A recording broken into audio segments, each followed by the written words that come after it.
to call this study session of Lakewood City Council to order for Monday, July 8th. First item for discussion is a hazard mitigation plan update. For this, we have Ms. Debbie Bailey of Pierce County Emergency Management and Assistant Chief John Unford.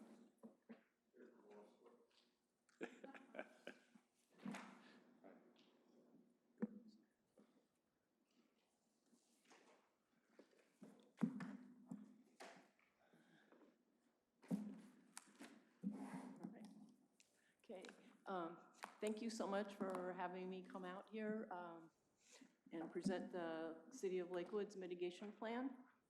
You have a FEMA-approved mitigation plan that is good for 5 years, and we've started the update process of that. The plan is good through July 23rd of 2020.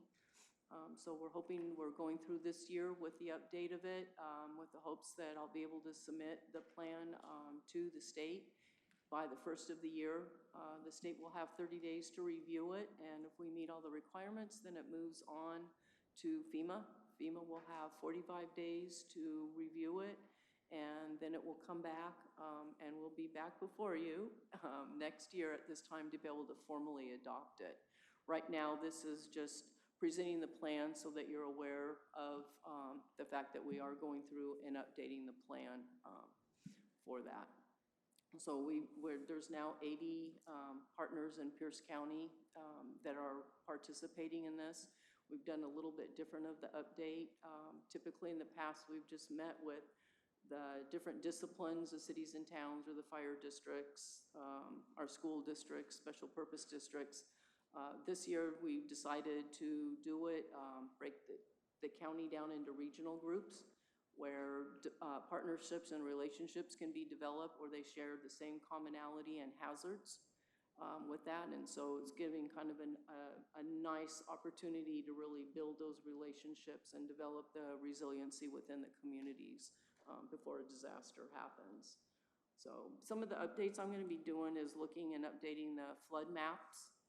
FEMA adopted new flood maps in March of 2017, so I'll be updating those. I do the GIS hazard analysis piece of the plan. I'm going to be looking at using a different layer for the potential for liquefaction, soil, landslide hazards. The layer that I used typically in the past was a historical old layer that was outdated. And now we're using DNR's layer, so we'll be able to look at shallow landslides as well as deep landslides. So there'll be two separate maps that will identify any of those type of hazards.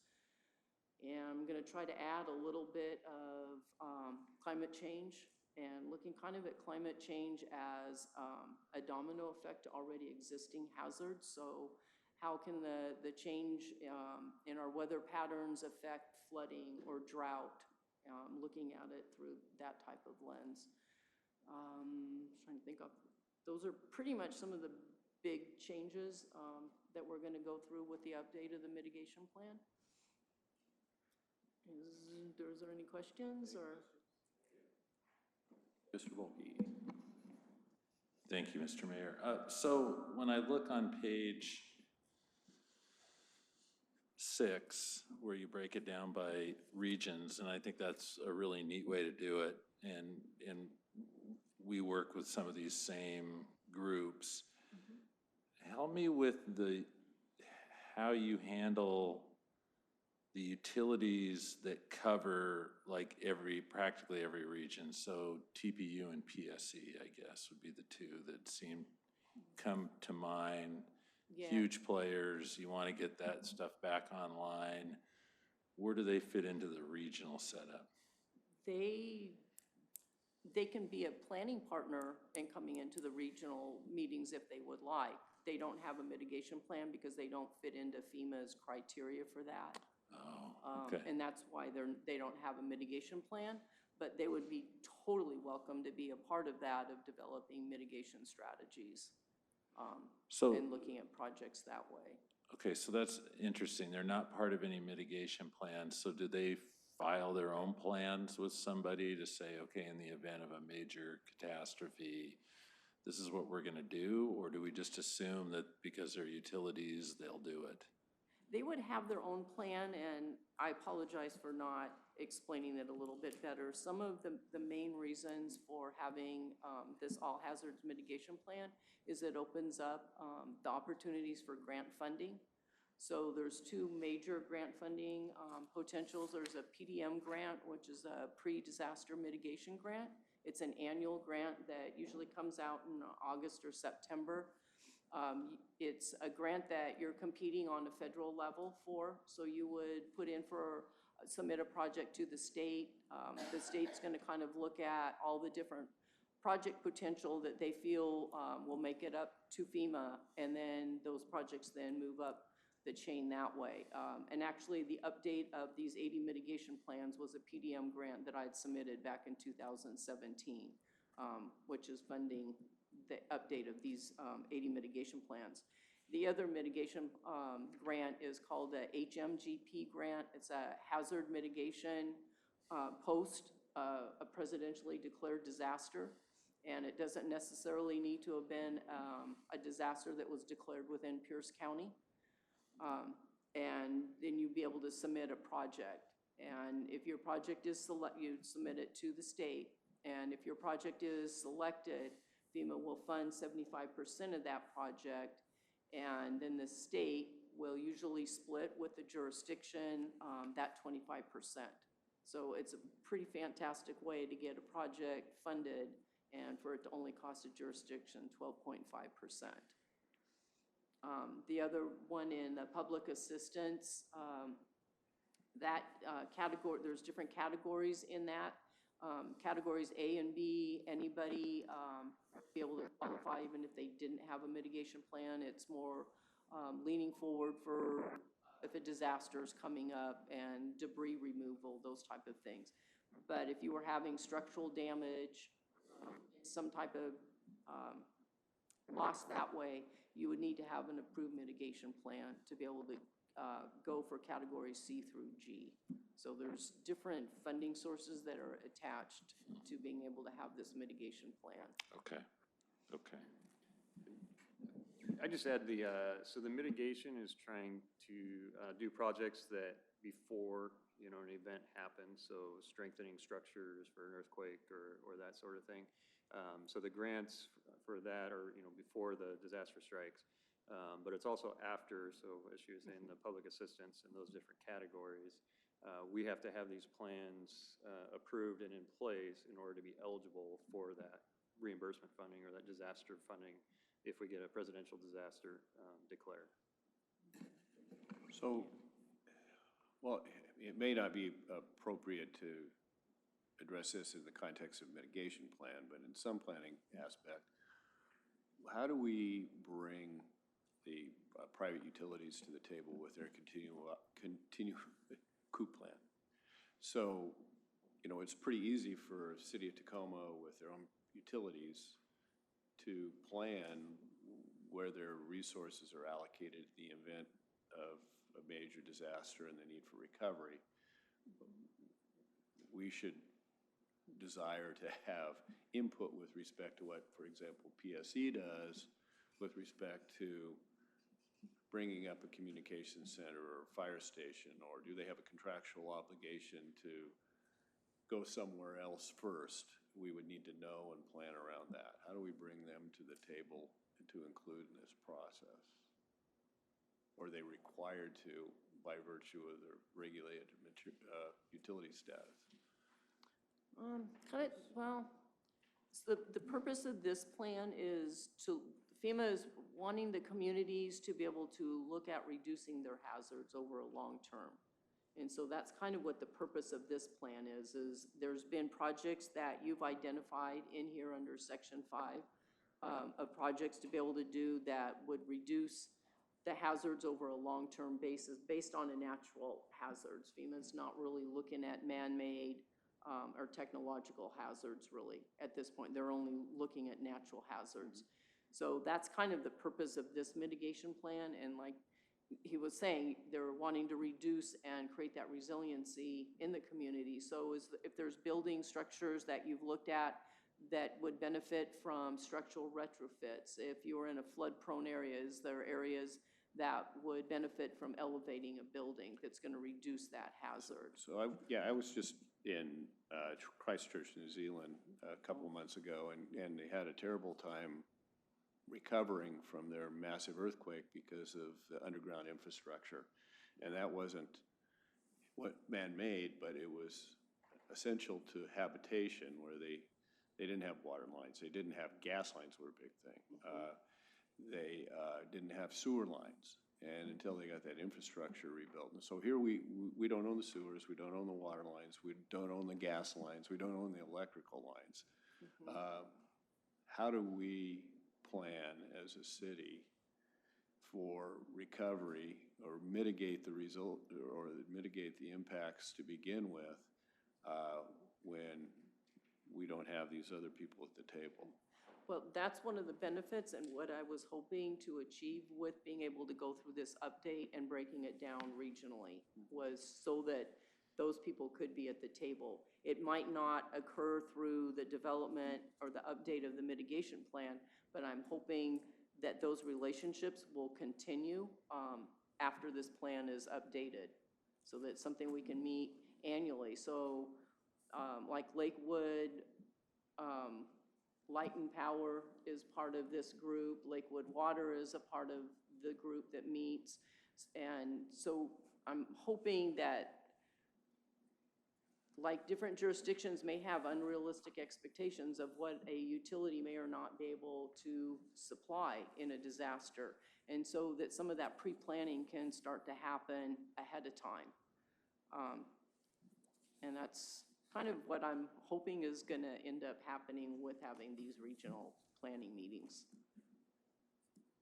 And it's not directly affected with the mitigation plan, but it's a goal that I have of developing and strengthening those relationships. I've seen over in the Gig Harbor area, they know when the Narrows Bridge, if something were to happen, that bridge is going to be closed down and they're going to be pretty much cut off.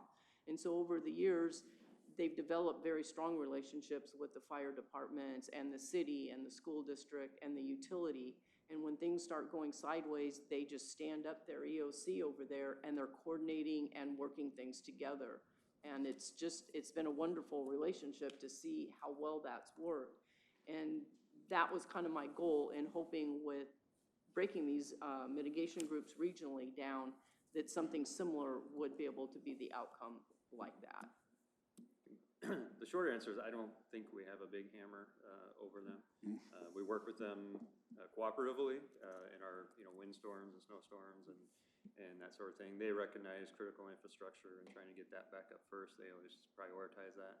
But as far as making sure that they do that, I don't know that we have a lot of power. I think I'd have to do some more research, but I think under the Utilities and Transportation Commission, they have certain responsibilities that they have to meet. So I know, for example, that PSC is going to, within the next 2-year period, they've marked it, but who knows when it happens, they're going to retrofit the gas lines in my community. And one of the things they're doing is essentially putting, for lack of a better term, earthquake shutoffs. I've always facetiously commented that I didn't need earthquake insurance. All I needed was a match after all the gas lines broke, and I'd collect on the fire insurance. But they're eliminating that opportunity. But the thing that it brought to mind is the fact that I have no idea where that infrastructure is improved or not improved in the city of Lakewood. Is this going to be the first place that they're doing that? Or does a new subdivision, of which we have few, have those and everybody else doesn't? That would seem to be a natural mitigator because most fires and earthquakes are caused by gas lines. So, don't know. Mr. Branstetter. Thank you, Mr. Mayor. So this is the mitigation plan. It's not a response plan. It's a mitigation plan. And it's not the first one. It's an update of one that we're doing. And the required cycle is every 5 years. Are we coming up against it? Is there some other reason that we're doing it early? We're taking this year to go through and update it, and then the plan is it will expire in July of 2020, next year. So we're taking this year to update it, and then going through the review process between the state and FEMA, and then coming back to get it on jurisdictions' agendas to be formally adopted by their governing bodies can take time. So I'm allowing about a 6-month window for that whole review process to happen. So the plans will just roll right over into a current one. Okay. One of our strategic goals was to do some things in the area of public safety, that this is an area that's in, and our strategic plan says through environmental design and facility development. Is that something that gets incorporated into this? So where we talk about design, and particularly in design of city infrastructure, where there are, you mentioned there are some projects in one section of the plan.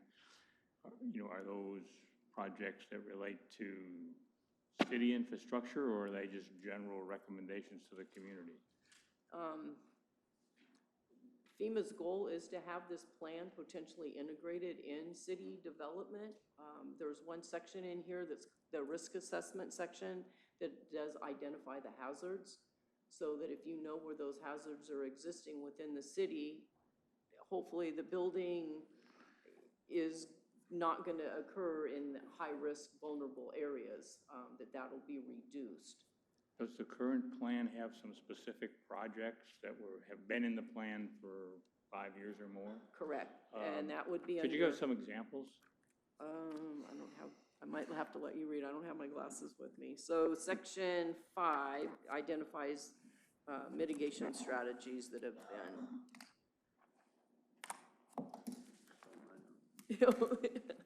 I guess I'm looking to see, is there anything in this plan that ought to be in our capital improvement program, or that we should be aware of maybe needing to resource doing, and whether the list is prioritized? Okay, yeah, well, and I can break. So there's 7 different sections in the plan. The first one is the process of how the plan is put together. The second one is the profile, so that's profiling your city. The third section is the capabilities. What type of capabilities do you have to be able to enact some of these mitigation strategies that have been developed? Section 4 is the risk assessment, so it's identifying the hazards. I map those out. I'm looking at the area of vulnerability, the percent of the city that is in these hazardous areas. Section 5 then is the mitigation strategies that have been developed to be able to reduce that risk. Section 6 is identifying your critical infrastructure and what are some of the interdependencies that are there. And Section 7 then is the maintenance of how you're going to go about and maintain the plan, and keeping it a working document as opposed to shelf art, which is what FEMA does not really want to see. And then there's the 4 appendices in there. Actually, there's 5. I got an extension with the last update to do some hazardous analysis on it, which is it's another program that works in conjunction with ArcGIS. It's a modeling program. So I was looking at flooding and hazard earthquakes. So I guess the question is, as you described it in sections 5 and 6, which are the strategies and the identification of critical infrastructure, is there either a project or a deficiency that it's really important, that's within the city's responsibility to address? And that's what we're going to look at as we redo this plan. So for example, one of the items that we suggested in the last plan was a generator retrofit for the Parks Operations Center. That's in the capital improvement project timeline, but it hasn't been completed yet. Other items, accurate mapping of all roadways. I think that's occurred. Radio communication set up between city-owned vehicles and buildings, that has occurred. So some of these will drop off as we check them off, and then we'll look at new ones to put in here. So that will be the review process that we're currently undergoing. Okay, the sheet that you gave us talked about a public involvement. Does that take the form of public hearings or a notice for public comment or something to do like that? What sort of public engagement process do you envision over the next year? So that's part of FEMA's requirement, is to have 2 public engagements to engage the public for their feedback of the mitigation plan, to be able to say, what are some of your ideas? Here's some of the hazards that we have. What are some of your suggestions? Because we're trying to reduce the risk for them, and so FEMA wants some of their input in that. So Yeah, I guess my concern is on some of the plans that had this requirement that came down. And I'm thinking back 10 years ago when I first came on the council, there was,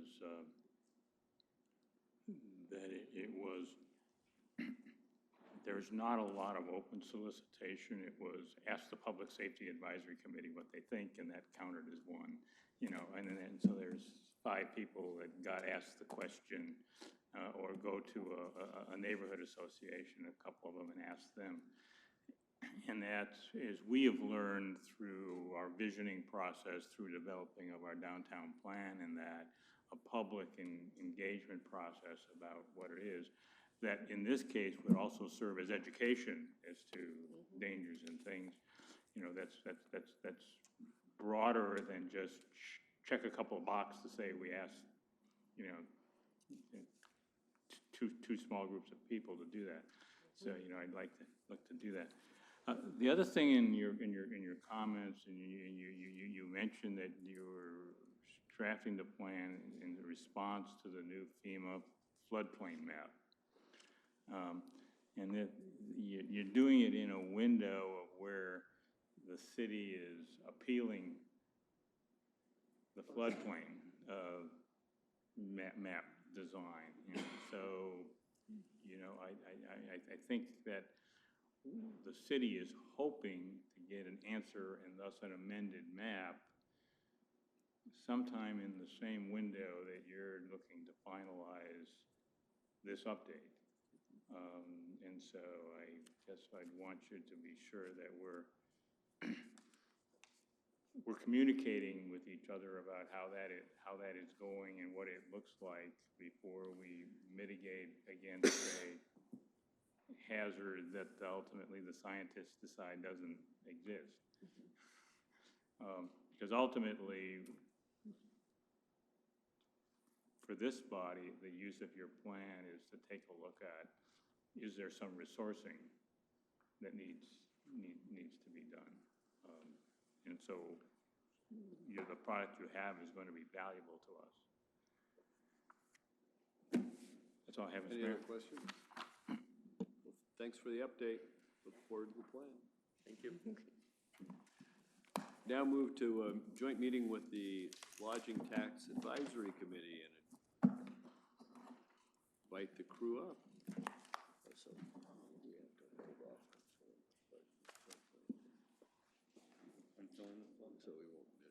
tax. I was curious about section 3. Capabilities in the city. What are they? How do they get the information? To find out. Well, good evening. Good evening. Hi. So we brought you in on the off-season. Good. The Pretty shoulder much know you. season. Would you please introduce yourselves and tell us what the plan is? Shall I start? Okay. Go right ahead. Good evening, Mayor and City Council members. How are you this evening? Thanks for having us. On behalf of the Lakewood Chamber of Commerce, I want to thank you again for your continued partnership by partnering with us with the tourism contract. to increase visitor stays as well as overnight stays and to increase those overnight stays. We're excited that with the new accommodations that continue to open here, that is, of course, increasing. And we have a number of programs this year, one in particular that I'm really excited about, and that is our Nights of Lights, which will be during the shoulder season, which I think is a wonderful opportunity for us to bring back the blue lights for the holiday season in Lakewood. We've had some preliminary discussion with the Lakewood Historical Society, and so we're looking to partner with them as well. It's the first year, so we'll see what happens, but we see it as something new and obviously something historic, but we would like to look at opportunities for the shoulder season to bring in out-of-town visitors. We're quite blessed here in the summer months with the visiting public, and we're also gauging the number of overnight accommodations by the families in particular that come out to JBLM and visit their loved ones that are serving here. So what we're trying to do is round out the entire year and find different opportunities for visitors to come and take advantage of our great rates and our super accommodations during the off and shoulder season. So that's where we are. We have different projects that are underway. We have our first video that's out promoting Lakewood, and that one is developed and geared specifically towards young families.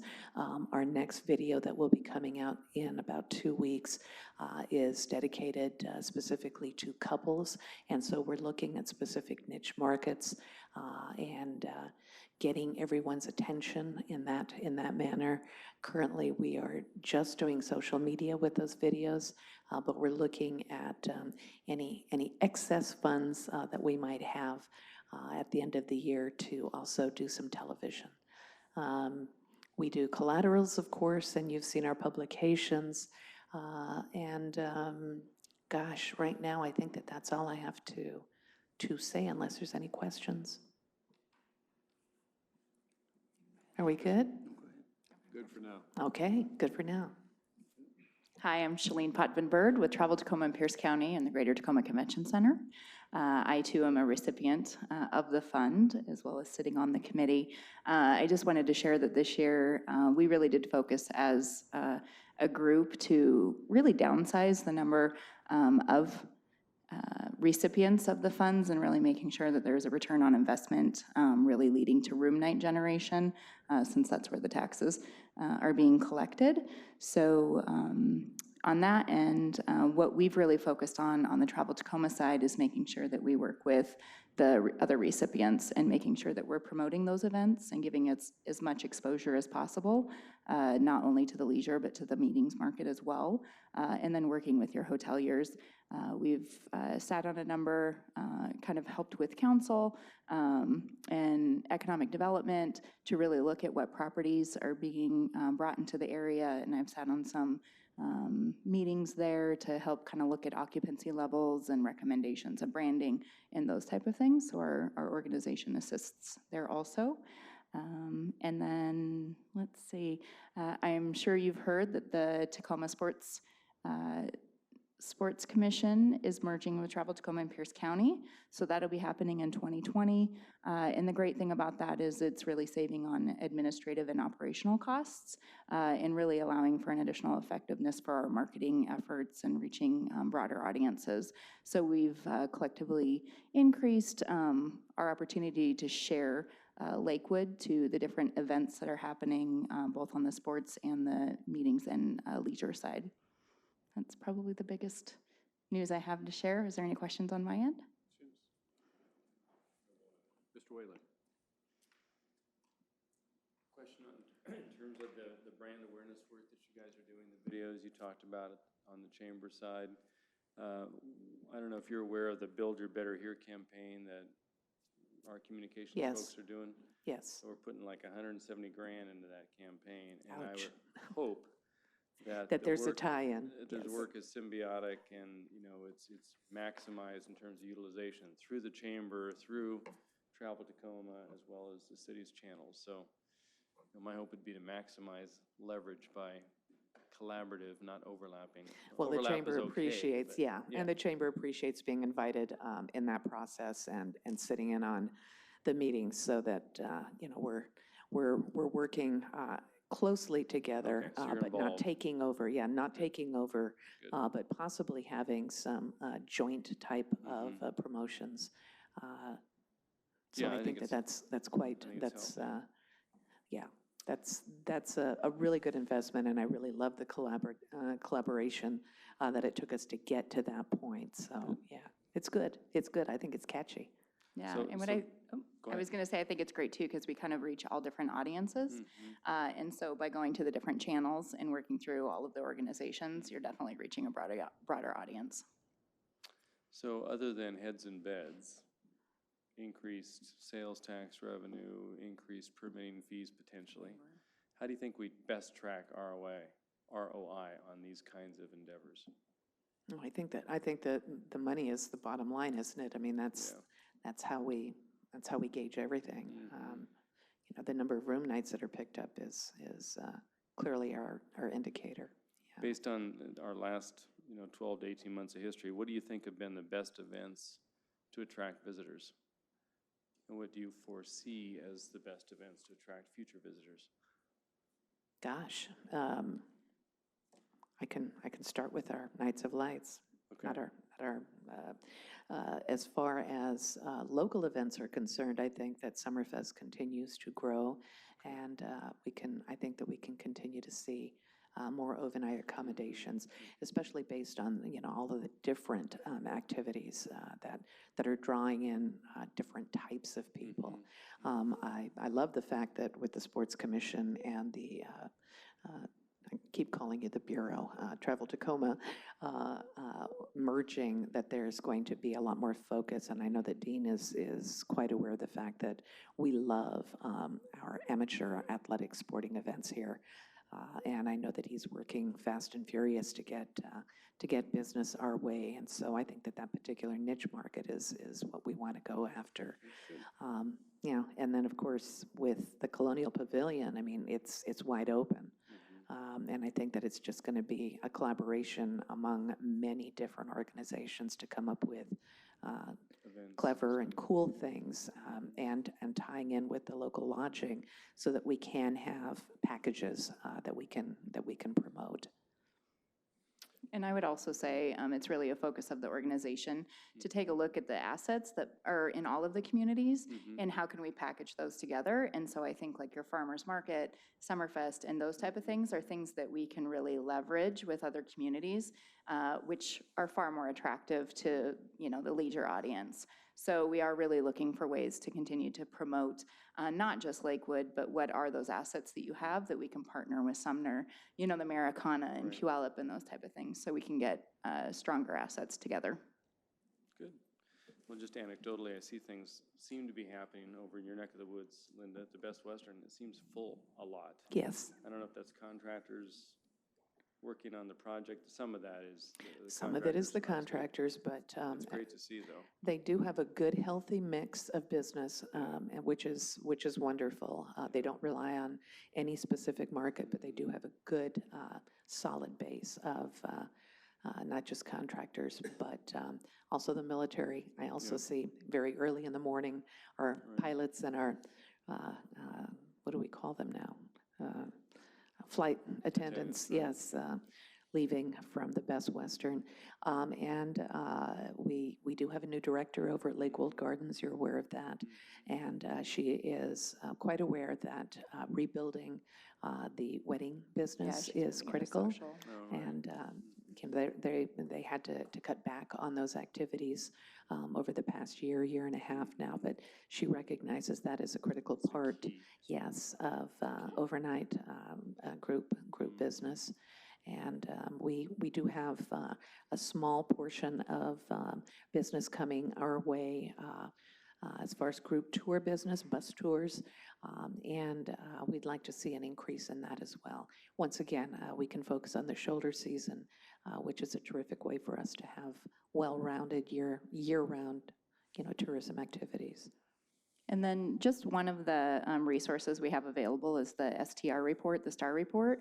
So that's available through our organization, and what it does is actually, we receive the report weekly as well as monthly, and so we can take a look at every event that's coming in and what the occupancy rates specific for Lakewood have been. And so we can really kind of put some support to where groups think that they're making an impact. We can help see if any occupancy has increased during that time, rates are increasing, as well as kind of advise hotels on some of their rate pricing and how to maximize their opportunities.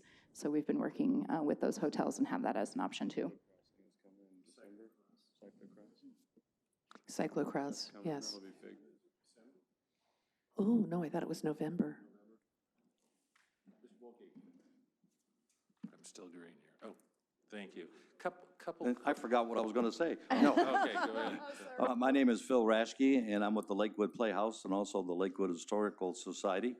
And if you didn't see the producers at the Lakewood Playhouse, you missed one of the best attended, funniest plays ever put on in South Sound, and it drew a lot of people from outside the area. It was one fabulous production. Did any of you see it? Yes? What was your opinion? Well, I thought it was on a par of when I had seen that same production quite a few years ago in Chicago. Yeah, thank you. Yeah, I thought it was great. Wow. Also, with the Lakewood Historical Society, as you know, they're moving to a new location. It's not going to be an easy move. There's a lot of things that have to be done. But we're looking forward to it, and we think once we get in there, we have several plans in the fold that would allow us to promote and draw people from outside the area. We're talking about historical events, bringing in special exhibits that may not be specifically related to Lakewood, but it's maybe something that somebody who lives in Lakewood has as a piece of memorabilia from the signing of the World War II surrender site on the Missouri, or things like that, where we would do this on a quarterly basis and bring in special exhibits and promote them so people would come in to see these exhibits. Also, we're looking at building in a little mini theater area where we would show historical films. The best attended thing last year, or this year rather, was Eyes of the Totem. How many of you have seen that film? The downtown Tacoma, but it was filmed at Thornwood Castle when it was late. I mean, it was part of Tacoma. The Totem is still down there, and also Annie Wright. But that was a presentation we did on Jimmy Doolittle. Was the second largest attended event that we had, and then Eyes of the Totem. But there's other films like Steamboat Annie that was made in Tacoma, which was partly associated with a producer who is from Tacoma and was nominated for several Academy Awards. So we have these ideas that we're trying to bring to fruition. And I also, last year I'm the co-sponsor of the Lakewood Film Art and Book Fest, which we had Lee Oscar here, for people that remember the group War. He's also, I think, about to be inducted in the Rock and Roll Hall of Fame. We're planning to do it again this year. I've got the program here for the films, which I will pass out a copy to each of you when we're finished. But we drew 716 people last year, and we did get heads and beds in the Holiday Inn and the Best Western. So we look to keep expanding on that concept that Lakewood is an art town, and it has art and things that you should come here to see. Thank you.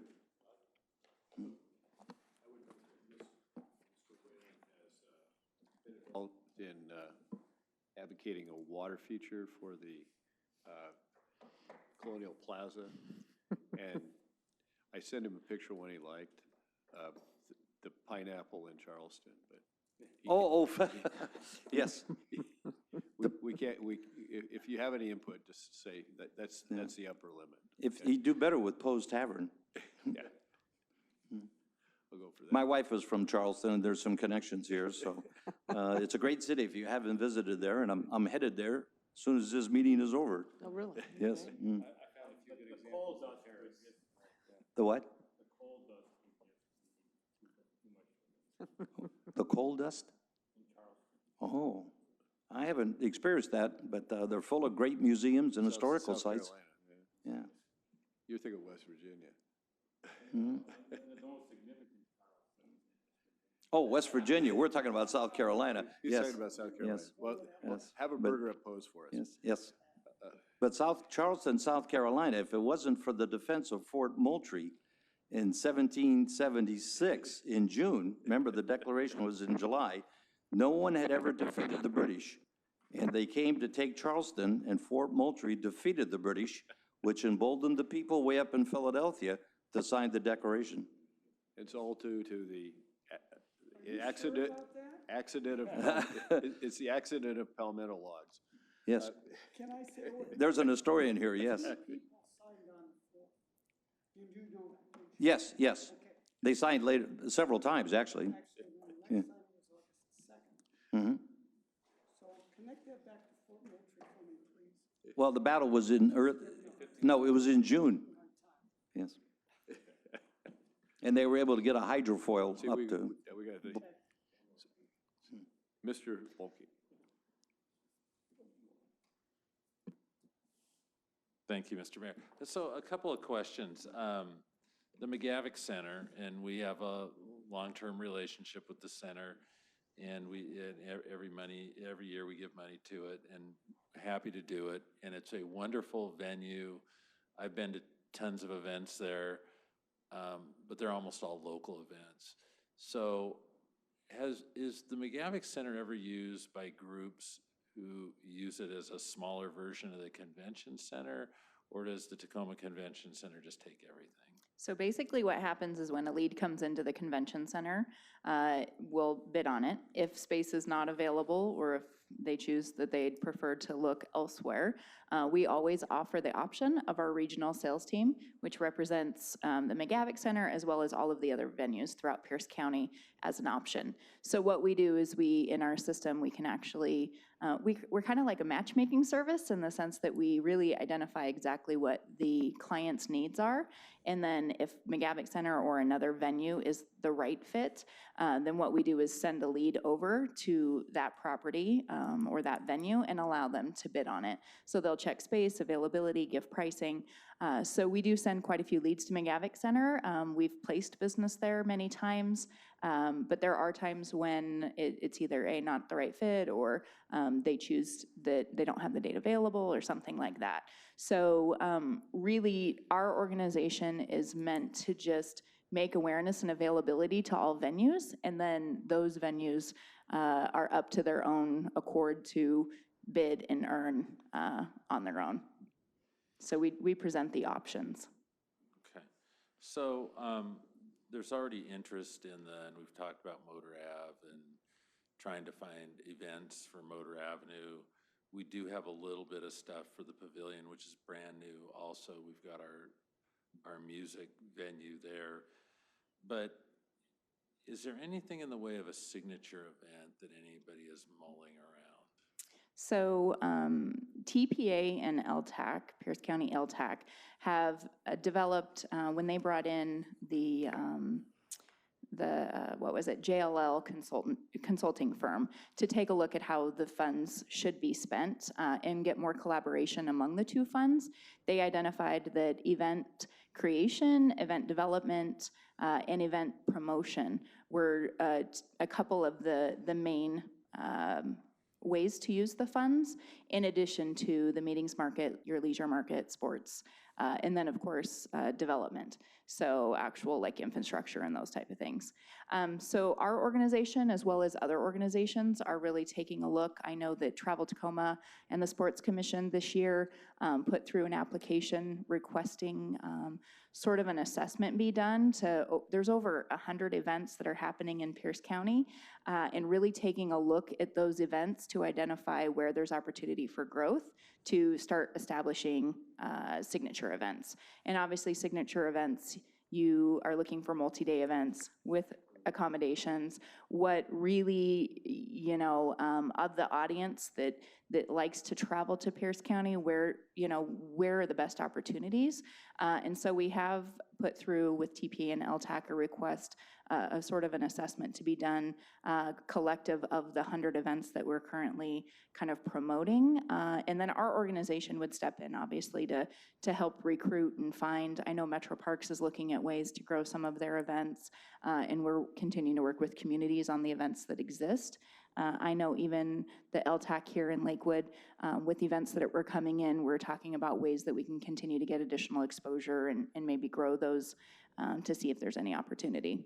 So it's definitely for Pierce County, not just Lakewood, but special events, and finding that signature event is key. It's just really identifying what is different from this community versus any other community. Thank you. Well, let me plant a seed along with your planning process there. I was in Chelan a month or so ago for the second annual Chelan. I was named after Chelan, so. Yeah, Jazz and Wine Festival. And Yep. it was a bunch of folks that kind of got together, and obviously it took some work to think through it. First year, they did a few venues around the city that they could support and sustain, and it grew the second year, and they hope for it to grow again. Why not do something South Sound Jazz Festival, where we could do something like that, and you could have multiple venues, Lakewood Gardens, Motor Avenue, the Pavilion at the park, different events where you could get it going, and then you could have the food trucks in Motor Avenue to support that, maybe do the wine thing. There's nothing like that in the South That's Sound. really where our organization, and as Linda had referenced, Dean is trying to take, a step in and really get the different things that currently exist. How do we collectively get them together where you could build a multi-day event instead of having, just an art event that is happening here and, Right. 6 months later it's happening somewhere else. But is there, something to bringing these groups collectively together where we could make it more attractive and make them larger events, and then absolutely reach that audience that you're talking about that's Yeah. coming more than 50 miles Yeah, and is having a different experience. because you wouldn't have to reinvent the wheel completely. You would just Exactly. have No, a we different think that there's location. actual things that exist already, and now it's looking into those things that exist and how do we grow those? Yeah, agreed. Especially if we're looking at any of the events that we've talked about, rather than doing a new random event that basically pulls against the bodies returning. Why not go ahead and incorporate one or two of the events that are existing or will be coming into our community and taking advantage of that? So Something like it that, I only think, makes would be a sense. hit, but- I agree. Yeah, last question on Great. venue, to follow up Paul's question to you about the use of the McGavick Center. My experience not only has been to enjoy local organic events at McGavick Center, but a lot of Tacoma events, like the 40 Under 40 and a bunch of those other smaller scaled events where they couldn't do it downtown, but Yep. they could do it effectively here. Plus, we've got free parking. Well, that's what I was gonna say. McGavick Center is great because you can bring outside food Yeah. vendors. Convention Center does not allow that. Free parking, Convention Center is not free. Convenience to I-5, those type of things. So there's a number of assets in different, so that's where I said, when we really talk to groups and what they're looking for, there's been church groups that we've recommended, different corporate meetings, small associations. Right. So we definitely consider, and I think what's really great about the partnership with the Convention Center side, as well as with our regional sales team, is that when the Convention Center is not available or we know it's not the right fit, we immediately recommend that they speak to a regional sales manager. So that way we're keeping the business in Pierce County. So the follow-up question, though, is there a need from this work you're doing that would or could be filled by a smaller venue, even a step down from McGavick? And the reason why I ask that is because, as Linda may know, we have been working with the library district for some time to to cite a new Lakewood library that potentially would have a community center component to it with a meeting room size. It would be less than McGavick, but greater than 50, less than 200. Exactly. Is there a need for So, that? you know what, there's quite a few of those in the region that Okay. exist already. So I definitely want to do, I don't have that list in front of me, but I know that there's a number of them. And the thing that I need to from my end on the Travel Tacoma side is we have a certain amount of dollars to do marketing. And so those smaller events, Got it. you know, we can't, if we can keep the downtown full, that compression continues to push out to Lakewood and push out to the other areas. So if I can keep the convention center full by marketing that, then that is definitely going to be moving those local events to keep a higher occupancy rate of McGavick Center and those other ones. So definitely compare when you're looking. I know Gig Harbor was also at one point considering kind of a community center or one of the facilities for, you know, more of presentations and in those performance centers. So we've kind of looked at that a little bit. Definitely, it's our sweet spot for events, and we just don't market to that 50 to 200 range. So that's those venues, if they're going to market, they're going to continue to stay local. I've been in the meetings market for 20 years, and generally venues of that size, there's not a hotel attached to it. So you have transportation costs, which is another issue just within Pierce County alone. Any venue that someone uses, they'd have to have bus transportation to the hotel back and forth. And that's a cost that a lot of meeting planners aren't willing to assume. So That's good input. I appreciate it. Yeah, that is the challenge. You know, people do like to walk from their meeting venue to their rooms, and so I think that that's one of the challenges that we see with the McGavick Conference Center. You know, day events and day meetings seem to be very successful there, and local events, but it's still a challenge of getting people from point A to point B that we're challenged with, yeah. we're challenged with that even downtown. Right. Yeah, there you go. And it's still Mhm. Sure. I mean, honestly, this area is really competing against, particularly the convention center, same size as a large hotel. So you can go to, let's say, the DoubleTree at the airport has 850 guest rooms plus a 50,000 square foot ballroom, or 13,000, you know, and combined with all their breakouts. And so our convention center and this destination is definitely competing against hotels already that have that kind of space where they can self-contain. So transportation's always a big challenge of ours. I was just going to follow up and say, I think McGavick is an under-marketed property, because every time I've had an event there or been with people there, they love it. It's got a great sound system, the parking, you can park your car and get in. When we had all the authors in here, and some of those authors were nationally known, they said that was the best venue that they had been to in a long time. So it has a lot of appeal. We're already getting calls for this year that people want to come back to it. And you've got food there, it's spacious. You can downsize it or expand it depending on your need. September 13th, 14th, and 15th, I'll give you the flyer. It's absolutely free.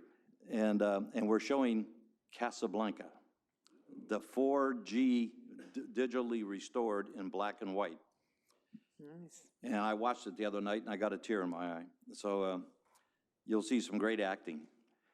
The other part is going back to this Blue Light Festival. If we could get the Blue Light Festival to fruition and combine it with a wine winter garden, okay, right there in the center, this is a seasonal event, but now you can start to attract Wine Fest, Jazz Fest, draw people. And then combine it with the blue lights, which is something unique, nobody's seen it, you might be onto something. But it takes planning. You have to be a year ahead at least on these events. So if the city is interested, then it's got, you know, basically to start, say, in August, and for something that you would be doing next summer. That's it. Let me give you one piece of good news. We're running along. I do know someone who's going to have their wedding at Lake Wall Gardens next June, I think, so. Not his daughter, but some friends of ours. And Thank you. Thank you very much. Thank you very much, and it's a pleasure.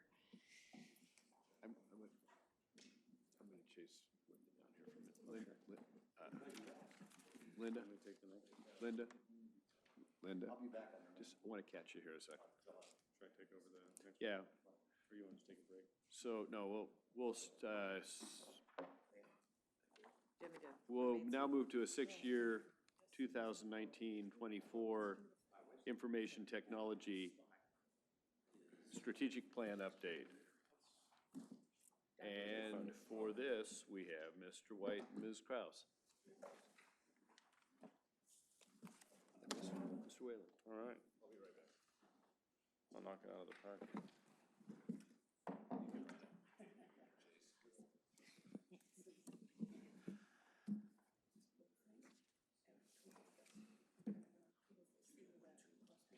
That's a good idea. Should we wait for the mayor or I just? like it. Brew Festival and art and literary, yeah, I like it. Let's talk more about that. I don't know enough about the blue light thing. I have to find out about it, yeah. All right, Ken, sorry about that. Go ahead. Oh, Yeah, perfect. yeah. All right, we'll go ahead and start then. So just kind of a quick update on the 2018 projects that we've completed. I won't spend a lot of time on that since we've talked about that in the past. So just kind of running through what we've got here. So the first one that we've got is the council chambers technology update. As everybody's aware, that's been in here. You know, we had our glitches after that project. Things seem to have kind of calmed down a bit. We haven't had really any complaints on that. So there's no plans moving forward in 2019 to do anything with that. That project's been closed out. Okay.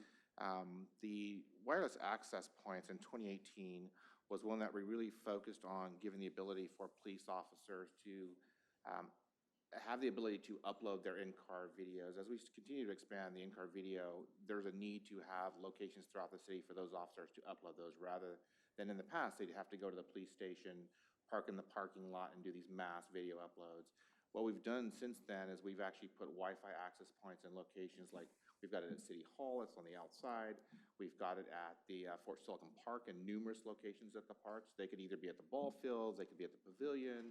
We just rolled one out last week outside the shop area. So there's locations there they can go to. Why isn't that a cellular data thing as opposed to a Wi-Fi thing? No, actually, it's not.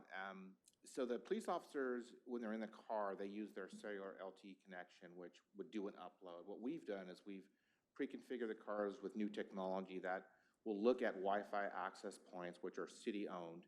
And when they find those access points, they'll actually upload the data via Wi-Fi, so it doesn't use cellular. Right, it's like our own phones, right? Exactly. Cellular is just so slow with 4G that it would take them quite a while to upload those videos.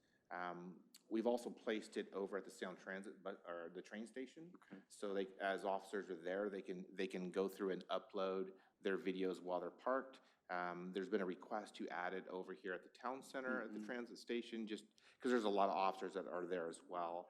So we're looking at those areas, but in 2018, our main focus was to get it in the parks where we have more officers coming through or we have other needs.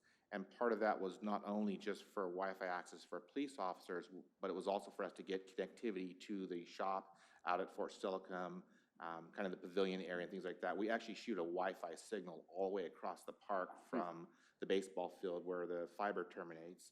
And so that saved us roughly, probably $50,000 to do a Wi-Fi signal, because the original project was about $50,000. We ended up doing a $1,400 Wi-Fi access point, and we shoot it across the field. So if you were to go out there today, every camera that's out at Fort Silicon Park is utilizing that Wi-Fi infrastructure that we put in 2017 and 2018. So really, we've made use of more than just the original intent, which was to bring ability for officers to upload video while they were out and about. If you put a booster around every Starbucks, you might get the rest of them. Starbucks, yeah. We've jokingly said donut shops, you know, the typical police kind of thing. So that's kind of where the Wi-Fi project is. And there's a quick list down below that kind of shows you where we've got public Wi-Fi. There's public Wi-Fi here, of course, at City Hall, and there's also public Wi-Fi out at Fort Silicon. And there's also a vendor Wi-Fi at Fort Silicon. So when we do events like Summerfest, where they specifically have requested to have access for vendors to be able to upload credit card transactions and things like that, we really focused on making sure that our public Wi-Fi was not just for kids to be out there surfing on their phones because they've got 4G, but really look at what the business need of Wi-Fi would be and go that route rather than just an open public Wi-Fi. So where do you physically have it? Is there some sort of a I mean, truly a booster thing at the park somewhere by the, Yeah, so we barns or actually, what? yeah, we piggybacked off the fiber, the streetlight project that was going down Silicon Boulevard. Okay. And we ran a trench down Silicon Boulevard to a pole just on the other side of the bathroom slash concession stand. I always get that confused if it's a bathroom or a concession stand. But right on the other side of that is a main pole, and that pole is our main junction point for fiber. Got it. And so we bring it to there, and then from there, we shoot the Wi-Fi signal across over to the playground area. We've got cameras at the playground. And then from the playground, we piggyback it again, and we shoot it to the parks office. And then from the parks office, we shoot it back to the pavilion. And so the pavilion has Wi-Fi as well, so they can do either meetings in the pavilion, or we can have cameras there. We've added 2 new cameras, which I'll talk about. But basically, it's a point-to-point transmission all the way across the park. And then we shoot from that concession stand back up to the northern ball field as well, where we've got cameras that use Wi-Fi to be able to look at the entrance and things like that for security purposes. So really, it's kind of all over there. Whereas the other places, it's all runs off of fiber, and we just tag into the fiber that the city owns. So utilizing Wi-Fi saves a lot of money. That's where technology's going. So the next thing is the task management project. That was kind of the asset project that we piggybacked on in 2018. We canceled that, and we utilized those funds for 3 other projects that went to council and were approved for 2019 budget. So I'll talk about that one. So not much really on that.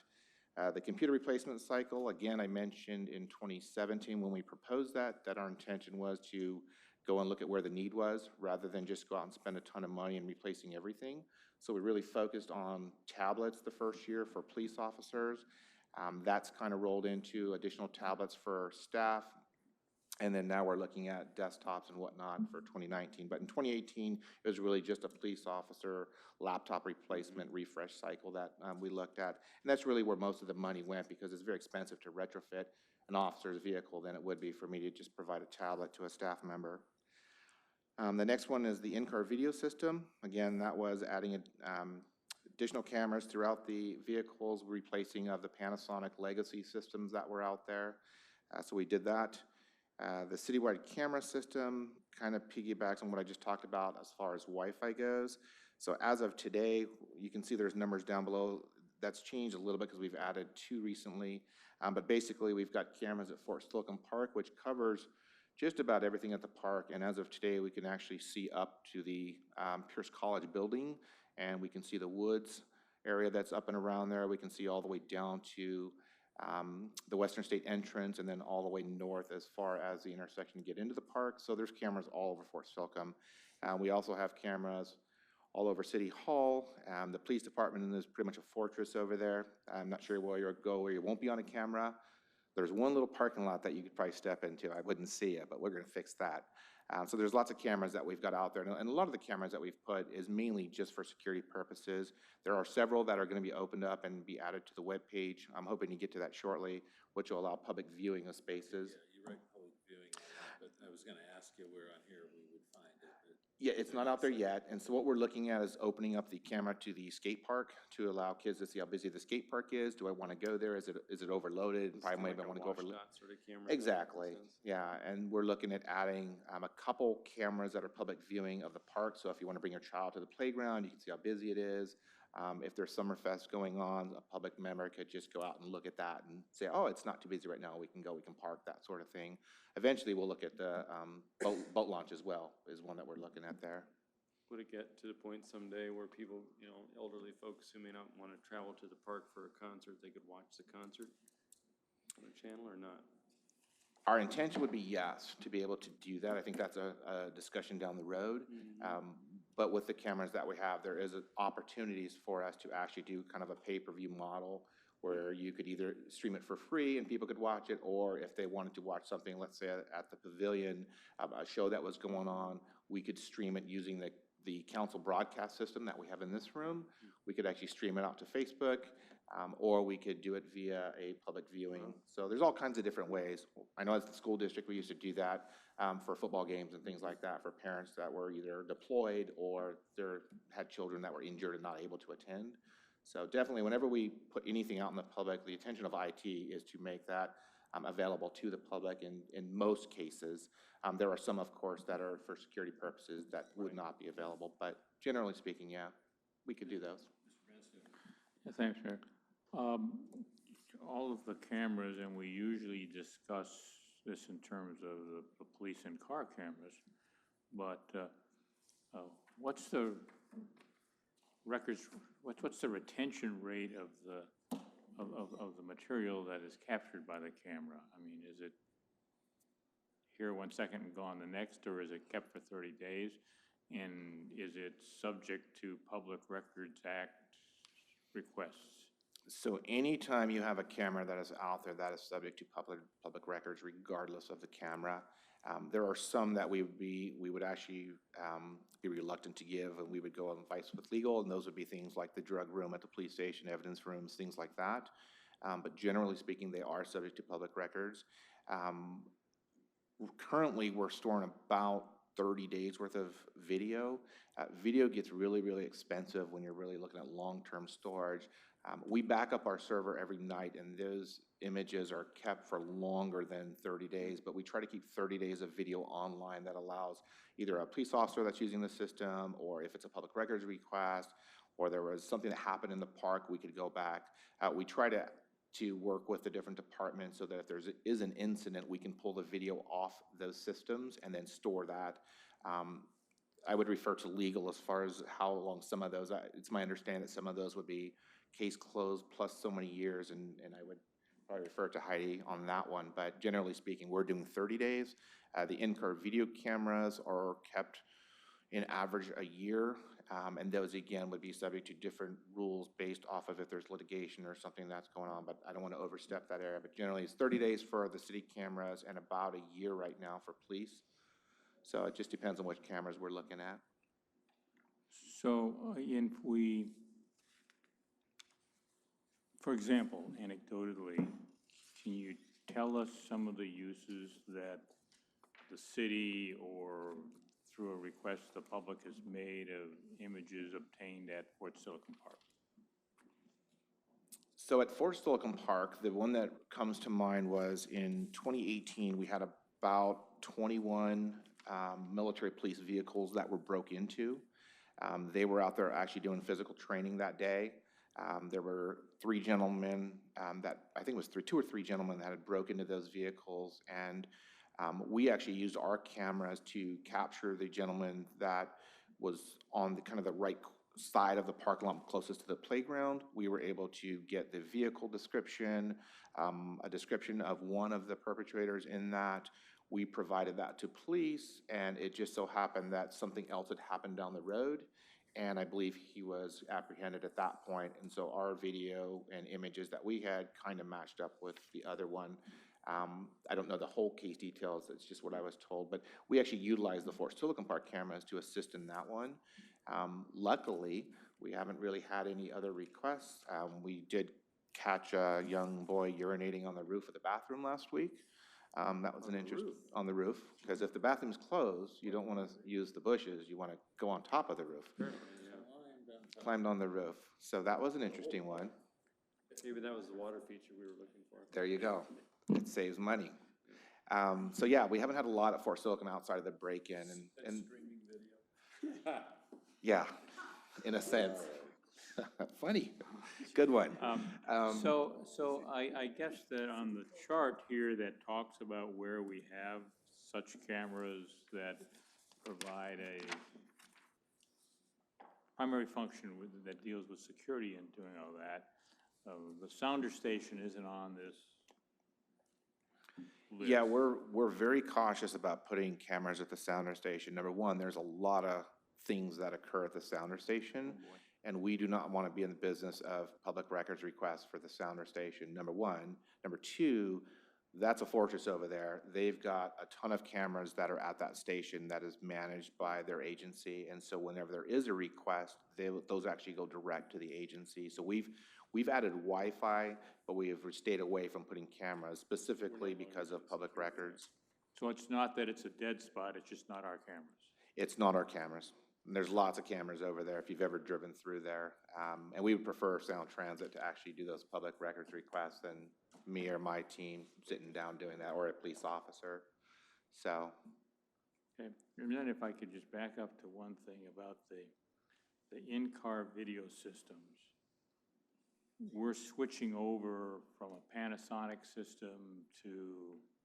Coban. Okay. How long is that switchover going to take? I mean, is there a cost associated with running two? Good question. Actually, the Panasonic system has been pulled out of all the cars, so that system is no longer functional. We have the old server. We have to keep it for public records requests, but the switch has already occurred. So we are in full-blown implementation of new in-car video systems for vehicles. We work in partnership with the police on those, and so we don't dictate those. They come from the police when they do retrofits of vehicles or they get new vehicles. There are additional that are being installed this year, which I'll talk about down the road, but the old Panasonic system has been pulled out of every vehicle. There's none that are out there. So at one point in time, with a fully deployed Panasonic system, we had 30-some vehicles with cameras. I don't know if that number is correct. I think it was 20, 21, 20 some odd. And now we have 16, I mean, I guess how many vehicles we got that we still have to equip? Or that you plan to equip, maybe not what the chief wants equipped. Yeah, there's, It was 16 in 2018, or at the end of 2018, and we budgeted for 20 in 2019 and 21 in 2020, and that should outfit them all. So close to 60. yeah. Yeah. Okay, thank you. Yeah, those are a larger project, but, so there's no Panasonics. It's all Coban now, moving forward. So the only Panasonic infrastructure we have is A server for to be retention. able to keep the records. That's correct. Okay. Okay, so just jumping over to website, I won't touch much on that. That is the replacement of the new website as we see it today. We partner with Bren on any upgrades, and we continue to do different upgrades and add enhancements and features to that as we move on. So in 2018, we had several projects that carried over into 2019. The first one being the broadcast streaming council meetings. That one was initially budgeted at $10,000 a year. We took those $10,000 and we said, well, we can do a one-time broadcast. We thought we'd actually have to go out and pay for a one-time fee through some third-party provider. We've been fortunate that YouTube actually provides a service for free. And so we stream all of our council meetings or anything else that goes on in the chamber or wherever we're pulling video from out to YouTube. So at the moment, there's no cost for that. So that's why you still see that project just sitting there. The intention is to kind of just hold on to that just in case there's a charge from YouTube down the road. But as of right now, that's still a free service that's provided to us, so there's no costs. The next one, disaster recovery business continuity. It's kind of a couple different projects listed here. We've got the co-location, which is it's actually the city hall now. City hall used to be the primary data center for the city. We've migrated most of our data over to the police station, and the reason we did that, it didn't make sense that our EOC exists at the police station in the event of a disaster. This building is down, we're all at the EOC and there's nothing there. So we made a strategic decision to move the primary data center to the police station, and then the secondary, which would be the co-location, exists here at City Hall. So there's lots of work that have gone into moving that over to the police station with infrastructure and various upgrades. Business continuity plan, again, that's a carryover, and that one is still pending. The reason why we hadn't completed that was that we wanted to make sure that we got the two primary data center and the secondary data center co-location up and running before we could actually sit down and do a business continuity plan. Didn't make sense to kind of think something up when we didn't have everything installed and then try to write a BCP versus actually having the equipment in place. So that's a project that's still scheduled for 2019. How does that correlate with the presentation we heard earlier about a disaster mitigation plan? Is this an element of that, or are we working on parallel tracks? It's kind of a parallel track. The BCP plan that we're doing is really the response for how the city would bring up its infrastructure in the event of a disaster. It ties in very much to what you heard earlier and kind of what they're doing. But it's really a separate project that we're doing. We're not in partnership with them as far as what we're working. Our BCP plan is to really ensure that the city is up and running in the event of a disaster so that we can function with other entities. So we would have to have our data circuits up, our phone circuits up, equipment up, being able to get to various systems. If that wasn't functioning, then we wouldn't be able to really partner on the other side as far as the technology side goes. So the first step is to make sure that we're up and running. The second step of that is to then partner with third-party agencies to ensure that we've got agreements in place, to ensure that there is equipment on standby, telecommunications functions, radios, things of that nature. It would seem to me that documenting your efforts in their plan to show that there are substantial efforts that have been taken to mitigate the impact of a disaster in respect to your element of the city's infrastructure might be good, not so much for them to work on planning with you, but for your effort to be documented in their plan, which is sort of the big picture of how ready is the city. Yes, and I don't want to say that we're not working with other agencies. We are working with like Wes Pierce on some of our BCP planning with Christine Badger and some of the stuff that she's doing. So we do partner with them. Our plan is to actually get ours up and running and then work with third party as well. And so to kind of bring everybody together so that there's an understanding of how the city's business continuity plan works in relation to any type of disaster emergency response plan that are coming from the other agencies. So we will be doing that. It's just we haven't done that yet. We're not to that point on our end. And a couple of weeks ago, we heard about a eventual process of combining some emergency response things with University Place and Stillicum along with West Pierce. And so I guess one thing to do would be to at least inquire, how compatible are what we have with what those communities have. Yes. And I think that's something that we're doing. We're doing different phases of part of the communication side. John Unfred handles for either telecom or handheld radios, emergency response, that nature. IT piggybacks into that, and then we work with other partners. We've had conversations with cities up north, talking with them about utilizing their data centers for emergency response, having either city equipment there or communications processes back and forth. So it is something that we're looking at. We just haven't gotten down that road yet. But definitely, I agree. We are definitely going to do that. And I would just like to add that this is really initially to get the city back up and running. So all of the essential services of the city, including like payroll. And so that's the first step.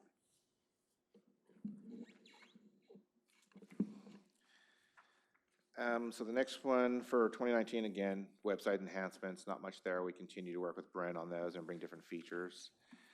So some of the bigger ones that we're working on now, so the 2019 projects, as you've seen from recent emails that I've sent out, there's a continued focus on cybersecurity.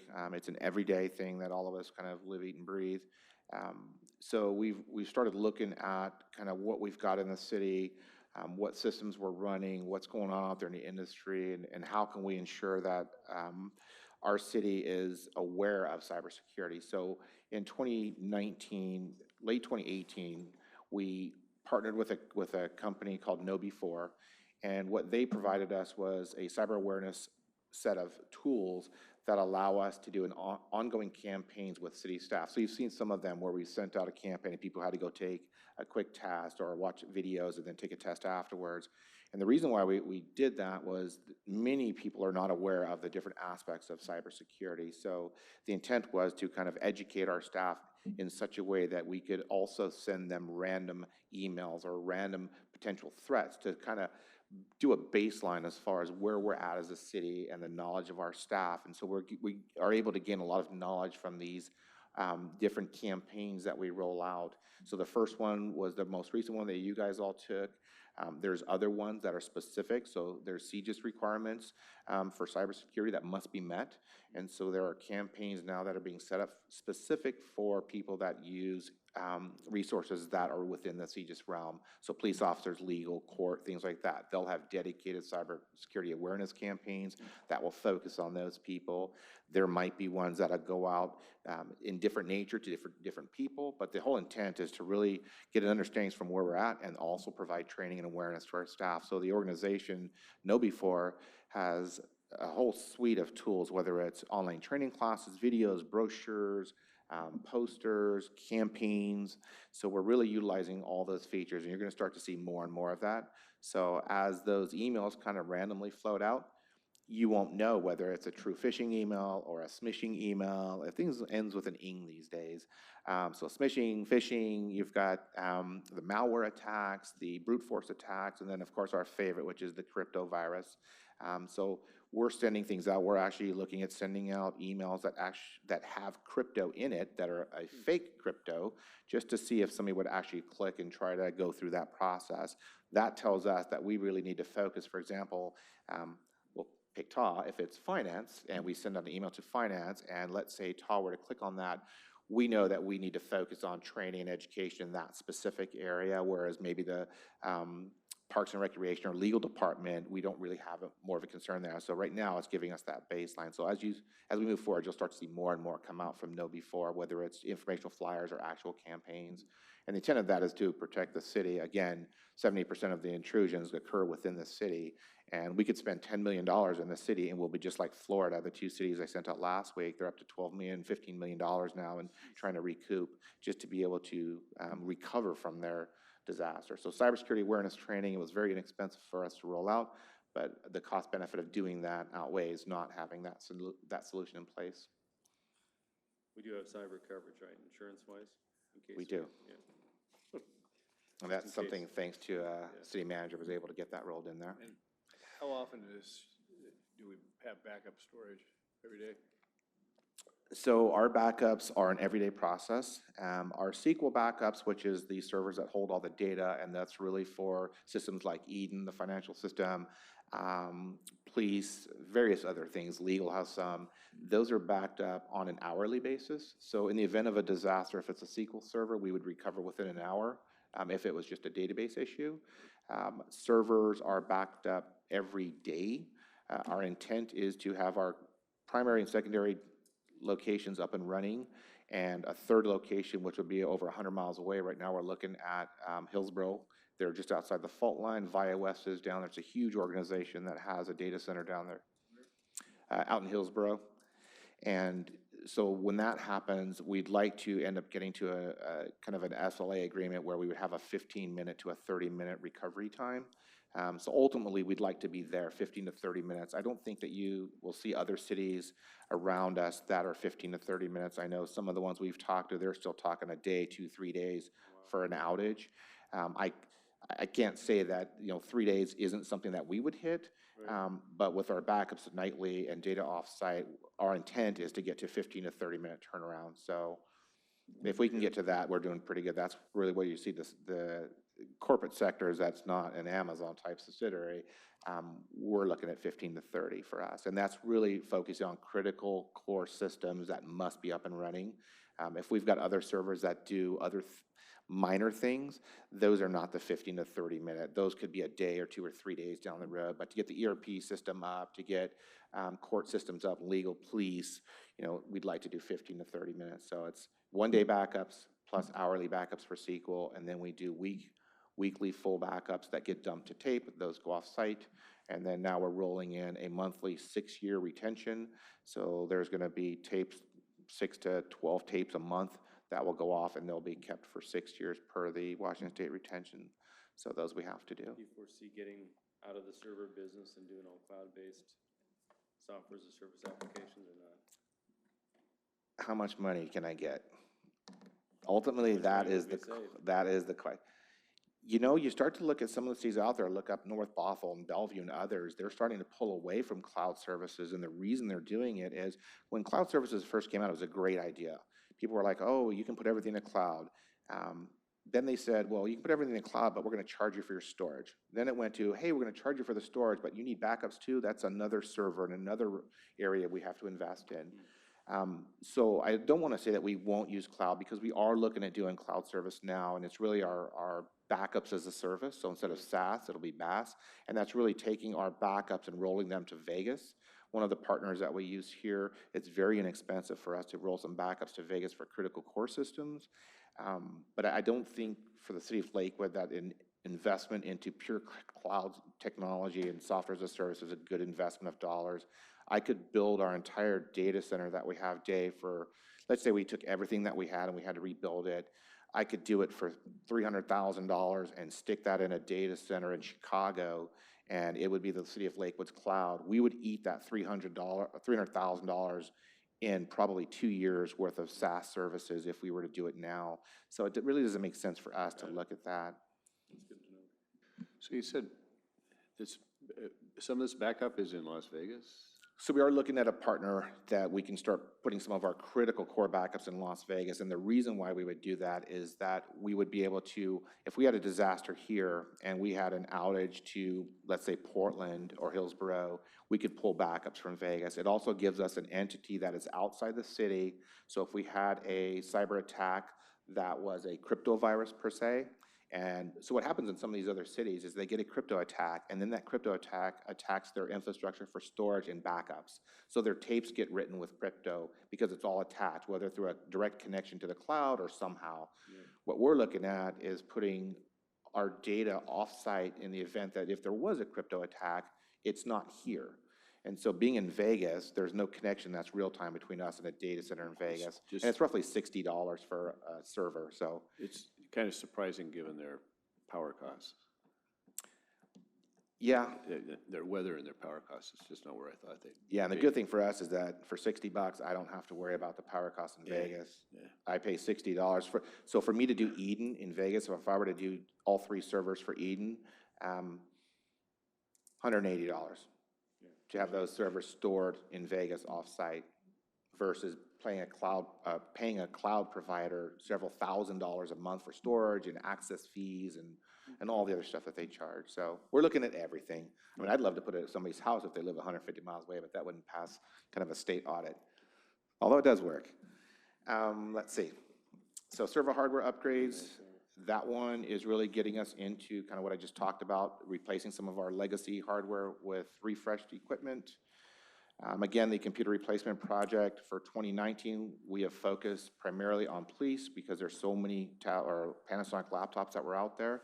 We're just now starting to roll out new desktops. We've got 13 new desktops going out to the senior center, so they're getting upgraded, and we're starting to look at some of the different departments as well. We just did a few in public works. All the engineers have been upgraded. So really, it's focusing where the need are rather than just spending money.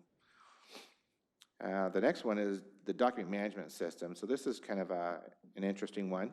We carried that over from 2016 to 17 to 18 when I first got here. In December of 2018, we went out for an RFP. That RFP was published online, and we had multiple people that have responded. There were 17 different vendors that came and responded. We did our first demonstration of the document management system about a month ago now. During that time, there was also a permit project kind of that was lingering in the background. The way it is right now, the city's kind of looked at both projects and determined that the permit system is really a higher priority at the moment than document management for operational efficiencies and a lot of other things that are going on. I'm sure that you've heard from Dave and others about. So what was decided was to kind of table the document management project and bring the permit project to the forefront and really focus on that. But I will say that, you know, the document management project up until this late decision was made was ongoing. We were moving forward with that. So it's not something that IT has kind of just been sitting on, but it's definitely one that was in the queue and moving forward. And it will continue to move forward. And there's a lot of need within the permit project that really ties into the document management side as well. So I think the first part will be bringing permits on board and then rolling documents right on the back end. So we've got multiple departments that can make use of it and are waiting for that system. But that's where document management is.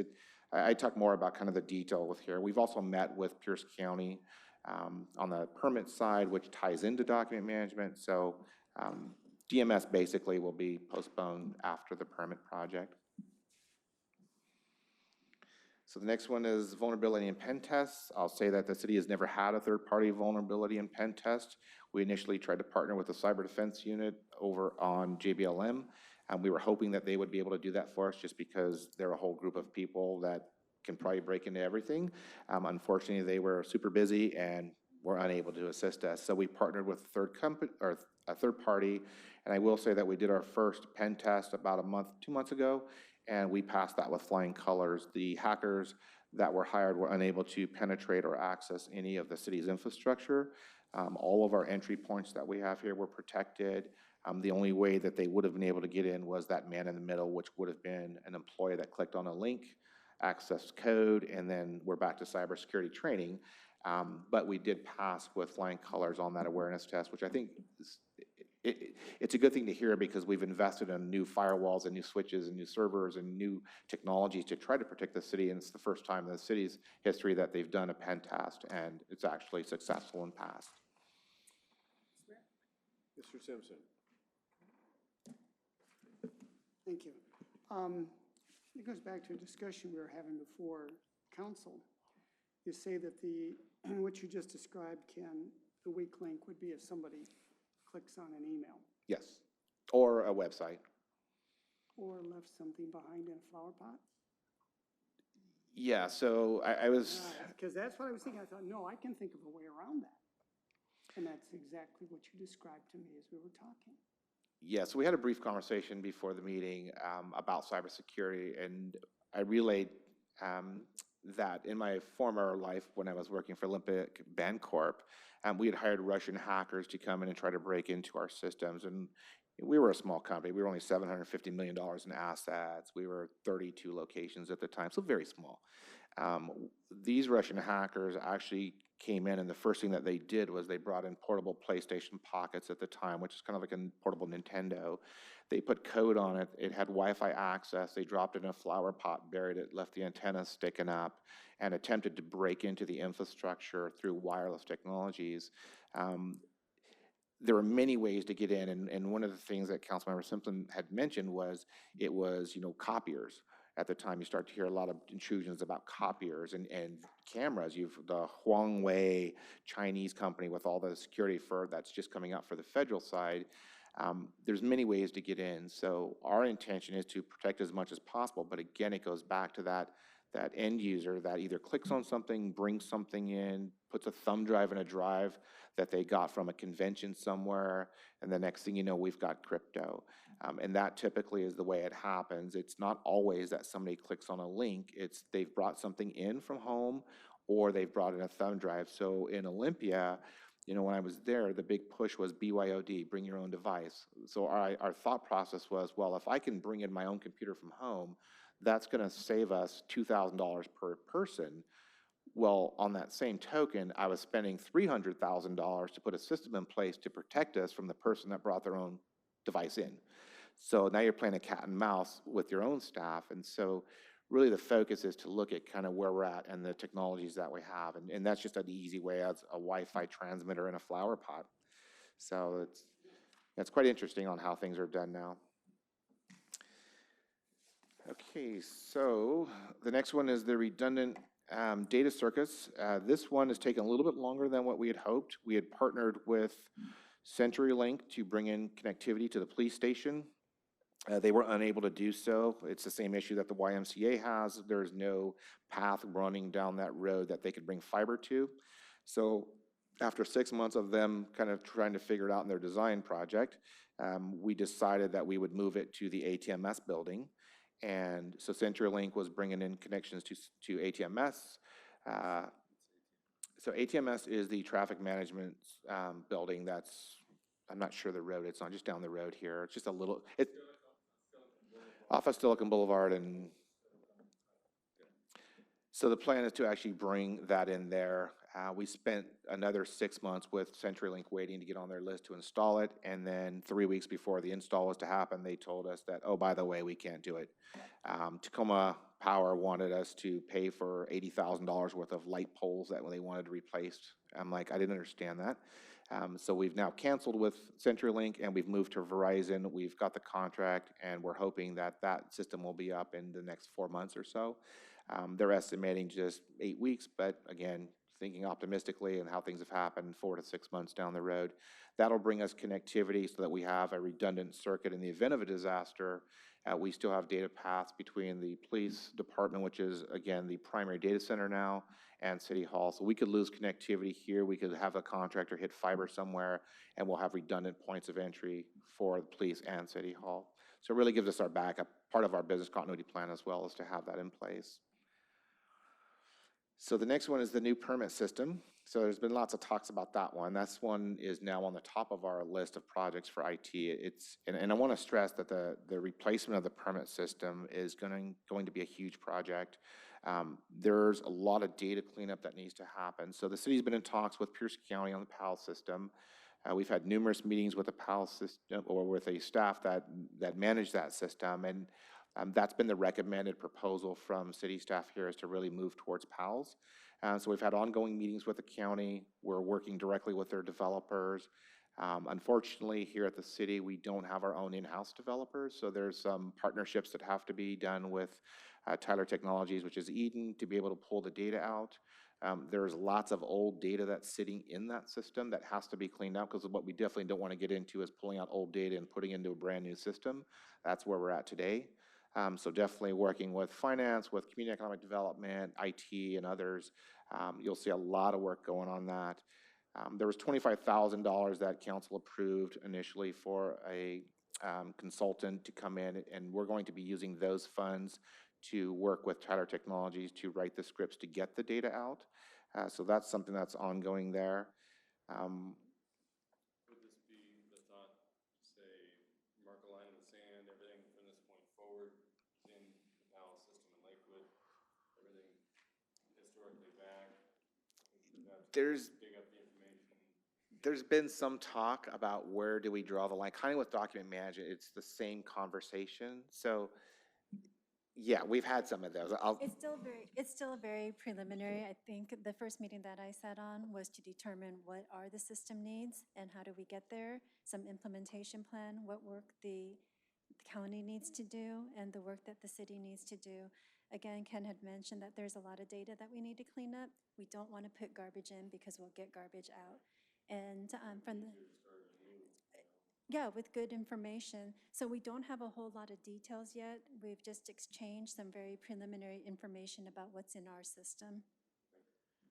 Yeah, and when we had mentioned to the county that we were thinking of going with the PAL system, we had mentioned that we had some garbage in, and they immediately stepped back and go, whoa, we need to add 2 to 3 months on top of our project plan. Just hearing that you guys had stuff in there that didn't need to be in there. And part of that is because they did that in the past, is they rolled the data all into the system. And so now we've got a lot of this data that's just kind of everywhere. And so there's a lot of cleanup that needs to happen. I'll also state that, IT is a small little department within Lakewood compared to some of the other cities. And we're very busy with other projects along with the county. So trying to fit in this huge project for permit and data is going to take a lot of work and effort, both from Lakewood and from the county, just to make sure that things go smooth, along with the multiple different departments that are going to be involved in this. I think what you'll see at the end, when it's all said and done, is there'll be a really good permit system that will be in place. And then at that point, the document management system coming on board, just piggybacking behind that, because there's still a conversation of which, what permits are getting imported. And then if we look at document management, like what are we scanning in? Is it all the old data that we have? Or are we starting from a specific day and then we're archiving everything? So lots of conversations, and permit also piggyback into the document side. So really, really large project that we're going to be doing.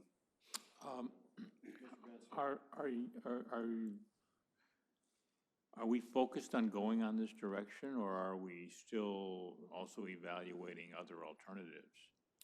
From the city standpoint, we are focused on PALs right now. That is the better solution. And I won't speak to Dave's area, but I'll let Todd speak a little bit. Well, the Community and Economic Development Department has selected the PAL system. So we have entered into an informal partnership with Pierce County to develop this system. And as far as we understand, this is the system that we're moving forward with.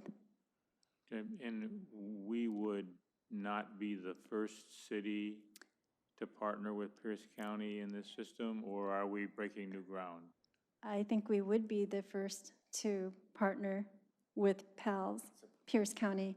And that's why they're looking at it in terms of more of a partnership. Though I do want to clarify that even though it's more of a partnership, there will be an implementation plan, and the project will follow an implementation plan, a good implementation plan. Thank you. Yeah, it was initially us, and I believe Puyallup was the other city that was looking at moving first. They've stepped back, and the city of Lakewood has kind of stepped forward. I'll say also that because this is a partnership, there's a lot of perks that we're going to get working with the county that I don't think we're going to end up having to pay if we were to just sign on board. And that's just because of the partnership. And really, everyone has stressed with the county that this needs to be a partnership. This is not a sales venture that we're just jumping into and buying software as a service off the shelf from somebody. The intention of the county is to actually roll out the PAL system to numerous agencies, Lakewood being the first one. So you'll see a lot of work going in between both organizations to ensure that's successful.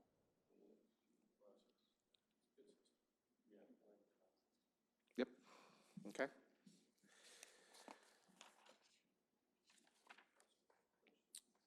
So the next one is the storage area network for the police station. So that was the $100,000 that we went to council for in 2019. That project has been completed. That storage system now lives at the police station. And again, that allowed us to bring the police station up as a primary data center. So our primary systems sit and live over there. And the next step will be to provide replication to a third party after that. But right now, we've probably got 60% of the servers that used to be here at City Hall now run and function at the police station, although it's been no impact to the staff. Staff have no idea where servers sit, so it's been pretty good there. The Front Street fiber installation, that's a project that we're working on now. What that does is that brings fiber optics to the O&M facility. That project was ongoing up until about 2 weeks ago. 2 weeks ago, we hit a slight snag. There was conduit that was underneath some sidewalk that was damaged during a previous, I think it was a road widening project or sidewalk project that went on there. And what happened was that we believe that the vendor actually cut the conduit and did not let anybody know and just sealed it and then concreted back over it. So that put a damper on us pulling fiber through a conduit that has been sealed and closed. So we've gone back, working in partnership now with the Public Works Department and going back to see, was it a Public Works project or was it a third-party vendor that went in and cut that conduit? And so right now there's 3 different areas that are being, or 3 different groups that are working on that to kind of resolve that, put new conduit in so we can bring conduit to the O&M shop. Once that's done, O&M will eliminate their Comcast small business cable connection, and the 9 cameras that are installed over there will actually come on board. Those cameras look at all the facilities and equipment and areas of entry into that location, and then also bring them on board with fiber directly to the city. So right now they've got a Comcast connection, but it's not always the best. So it bogs down, and then we have issues with other things. So hopefully that will be resolved here shortly. So the cloud-enabled backup storage, the next 3 items that are on this list are the $75,000 that was originally allocated towards the task management project. Those were approved by council to reutilize those funds for different areas. The first one being the cloud-enabled backup. This is not what I was talking about as far as having cloud storage in a third location. What that does is gives us a new tape drive solution. Because our data continues to grow, especially with video, it's taking longer and longer for us to back up, and we need to ensure that our backup window is very small. That way, if there was an event, we would be able to recover and not have backups that would be running for days at a time. So the first one there is the cloud backup storage. That's bringing in a reliable storage unit that would also allow us to replicate off to the cloud, so building for the future on that. The second one is the part of it is getting the tape drive for that. And then the third one, the security enhancements, that's really looking at other areas for cybersecurity that we need to protect the city from, whether that's additional cloud services. We are looking at some software as a service in that area. but just really enhancing kind of what we have now to ensure that we're more protected. I will say that I believe Renton right now has just gone out and amended theirs for 300,000. So we're asking for 15,000 right now, but I'll pre-warn you that at some point, maybe if I'm feeling gutsy, I could come forward and ask for a little bit more. But right now it's 15,000. So that's the intent for those dollars. And then again, looking at the 2020, 21, 22 through 24, we'll be looking at additional access points throughout the city, and that's really preparing us for the 5G implementation, along with enhancements to areas such as American Lake, Harry Todd Park, potential Wi-Fi upgrades for police officers in other areas, and additional cameras and/or public Wi-Fi. There's also the citywide camera system, and that one will just be expanding on the cameras that we have now in those areas that I just mentioned. The computer replacement project, that is an annual $138,000 that we use. And again, those funds are not used just to replace, but we're targeting really where the needs are, just to make sure that we're focusing and being a good steward of public dollars is really the focus there. And that's it for those. And again, this document continues to change, so we update accordingly and bring to council whenever there's something new, or if we have something to present to you guys for new projects. Other than that, that's it. Thank you, Mr. Mayor. If you did come before us and ask for some money, I'm serious now. Write this down. Yeah. I'm serious now, Ken. How much would you ask for? You know, honestly, at this point, I couldn't give you a number, just because we're still looking at all the different systems, but I would venture to say it could be upwards of six figures if we were to actually look at everything. And the only reason that I say that is not because, so in IT, I tell everybody here, and I'll tell you guys the same thing, I'm very frugal when it comes to spending dollars. And the reason why is, I grew up in Lakewood. I don't want to just go out and spend money. But on the same note, cyber technology, cyber warfare, and crime changes every minute. And if we invest $15,000 today, and I can sit here and tell you that, hey, we've done a good job with $15,000, I shouldn't be sitting here. The technology changes so much that there's a constant need to invest in areas to protect the city. And these appliances that are out there, they're not, $5,000 or $10,000, and we're looking at different entry points. So for the city, for us, for example, we've got email and web, and we've got 2 entry points between the city hall and the police station, and 4 of those have to be protected. But that doesn't include, what if somebody comes in with a device and puts it in the network? So we're looking at areas to how to protect. So I would venture to say it could be, a 6-figure project. When you look at other cities, they're high 6 figures as far as what they're doing. But the investment, if it was $100,000, I'll tell you now that if we said we spent $100,000 and we protected the city against cyber criminals, look at Florida, they're at $15 million. And so even though we've got $1 million of coverage through WCIA, there's 14 million there that someone's going to have to come up with if that was us. And so I'd rather come to you and say, could I get this? And these are the reasoning behind this request and ensure that we're protected, than to come to you and say, we need 14 million because we're in that scenario. Got another question for you. Did you ever watch the television series Stargate? A long time ago, yeah. Yeah, It's a very old one. I don't know Casablanca, but I know Stargate. Yeah, there you go. I know both.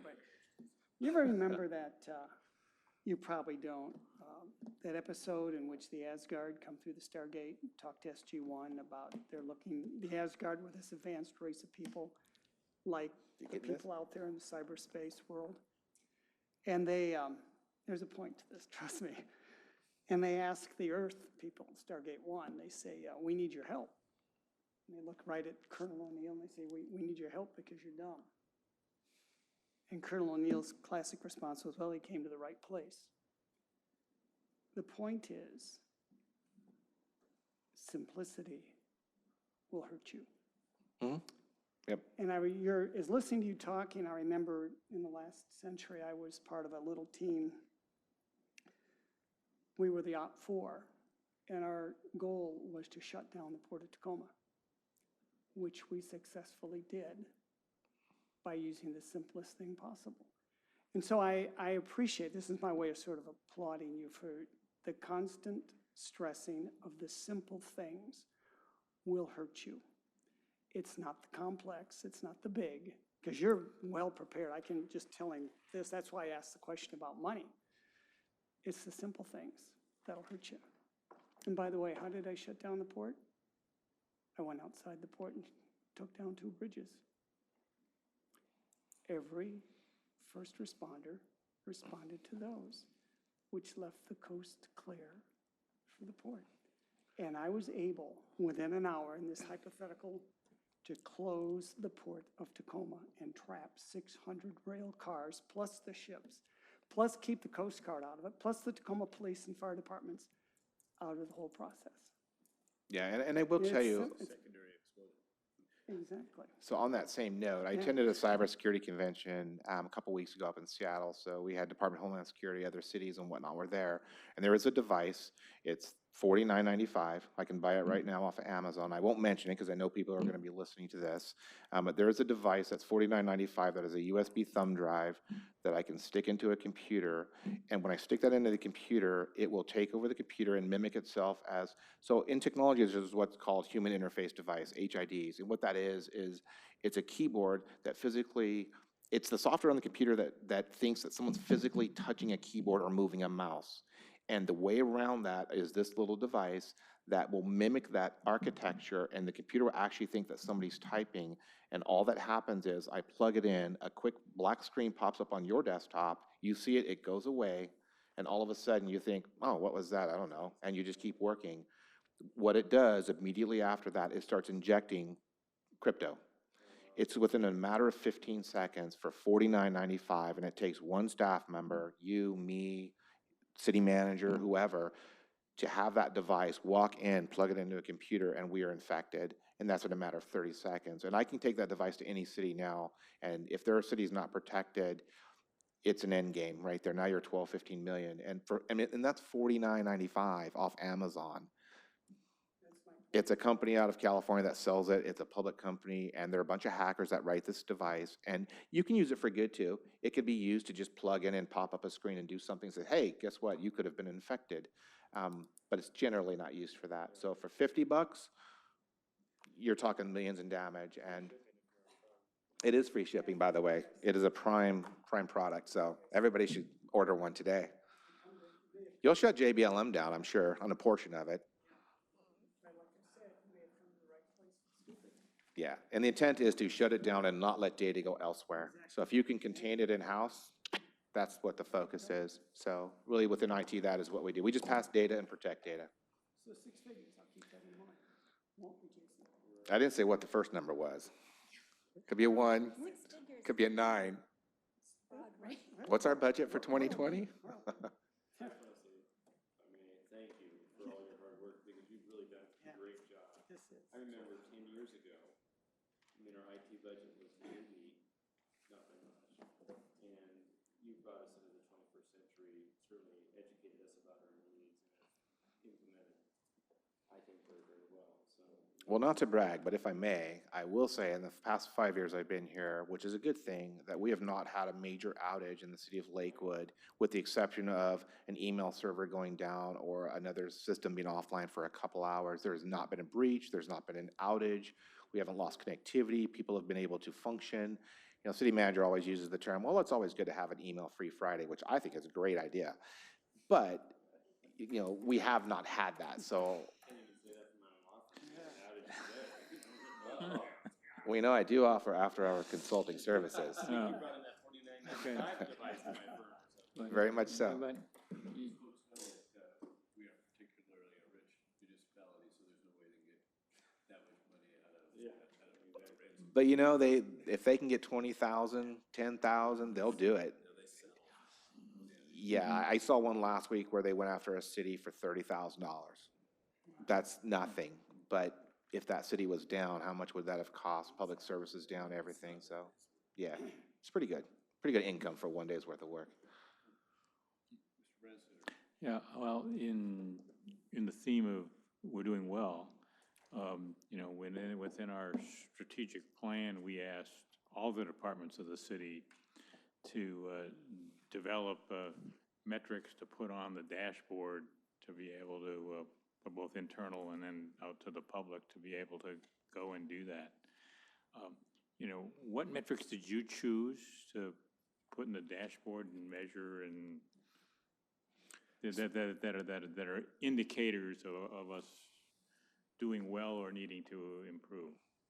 Yeah, so one of the things that we did in 2018 was we invested in some software that allowed us to have our own internal dashboard that looks at service level agreements and uptime, downtime, things of that nature. And so what we look at now is what is the ratio of uptime, downtime versus different applications, communications, email services, public use, a website, things of that nature. So what we're really focused on is the uptime, downtime scenario.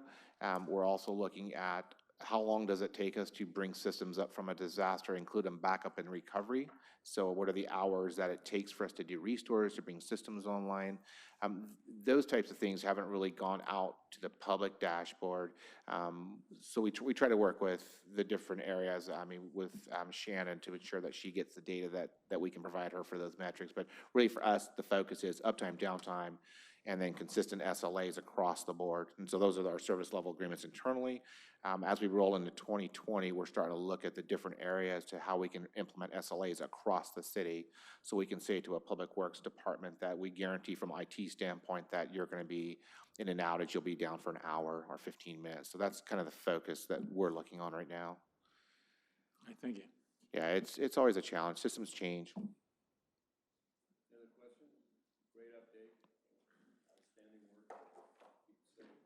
We try.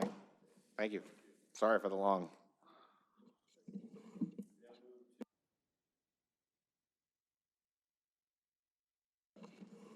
In the interest of time, I'm going to make this very, very quick because I think the biggest thing that you guys have looked at is the final itinerary for the Gimhe and the Okinawa visit.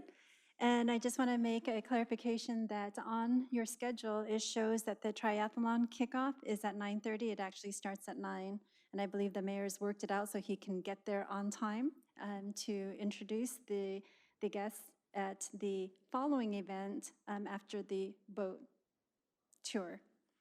But I do want to mention also that Brianna has asked for your response on whether you'll be attending the Thursday 7-Eleven Okinawa Welcome, the Monday 7:15, the mutual visit, the staff exchange event, and that's the Continental Breakfast, and then also on Tuesday, the 7:16 Farewell Gimhe.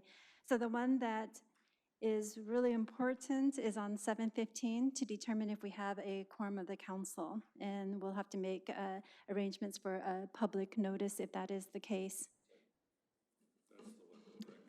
Yes, Monday the 15th.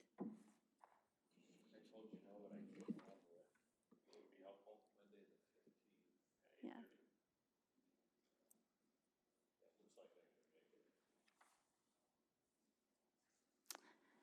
So yeah, once you have it firm, if you could let Brianna know.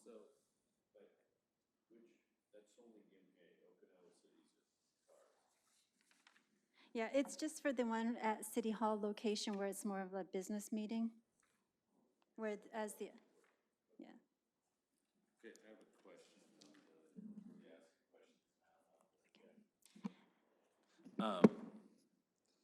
So I was going to do this in council member comments, but the dinner on Thursday that I think a number of us are planning to go to, that's at 5:30, but I'm also on for the Lake City community meeting at 7. I'm assuming the dinner will not be done at 7. Is it bad form to get up in the middle and leave? Okay.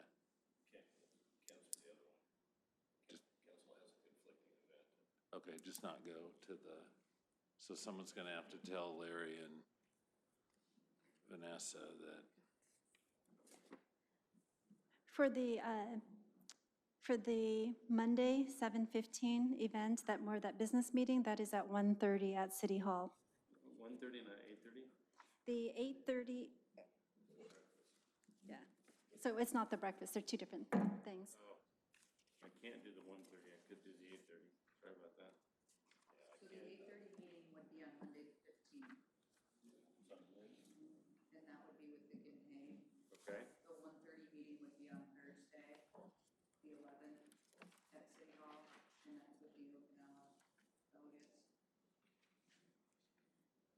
Okay, that's coming up this Thursday, I can't do that. That's the 11th. Correct. I would not be available. Yeah, it's scheduled without input on the meetings, yeah. But we'll be in the dip. If we were to push that to later in the afternoon after Seattle, would you be able to, if we were to be able to reschedule? Because I see there is some flexibility here. I mean, they have 2:45 open. Probably, but I'm not. How about just have the council transportation benefit? Meeting, and I'm riding with someone else, so. I'll just act. I mean, I can maybe, if it's like as late as we can push it. Like 3:30 would be wonderful. I've got a mediation that day that I'm doing. So 3:30 on Thursday, the 11th at City Hall. Or maybe 3, they have to get freshened up for dinner at 4:30, And they're at the country club by 5 or 5:30. Maybe we can do that at 3, I could probably make it 3 or later. As long as one of us is there, probably. As long as one of us is there, as long as if John can get there, yeah.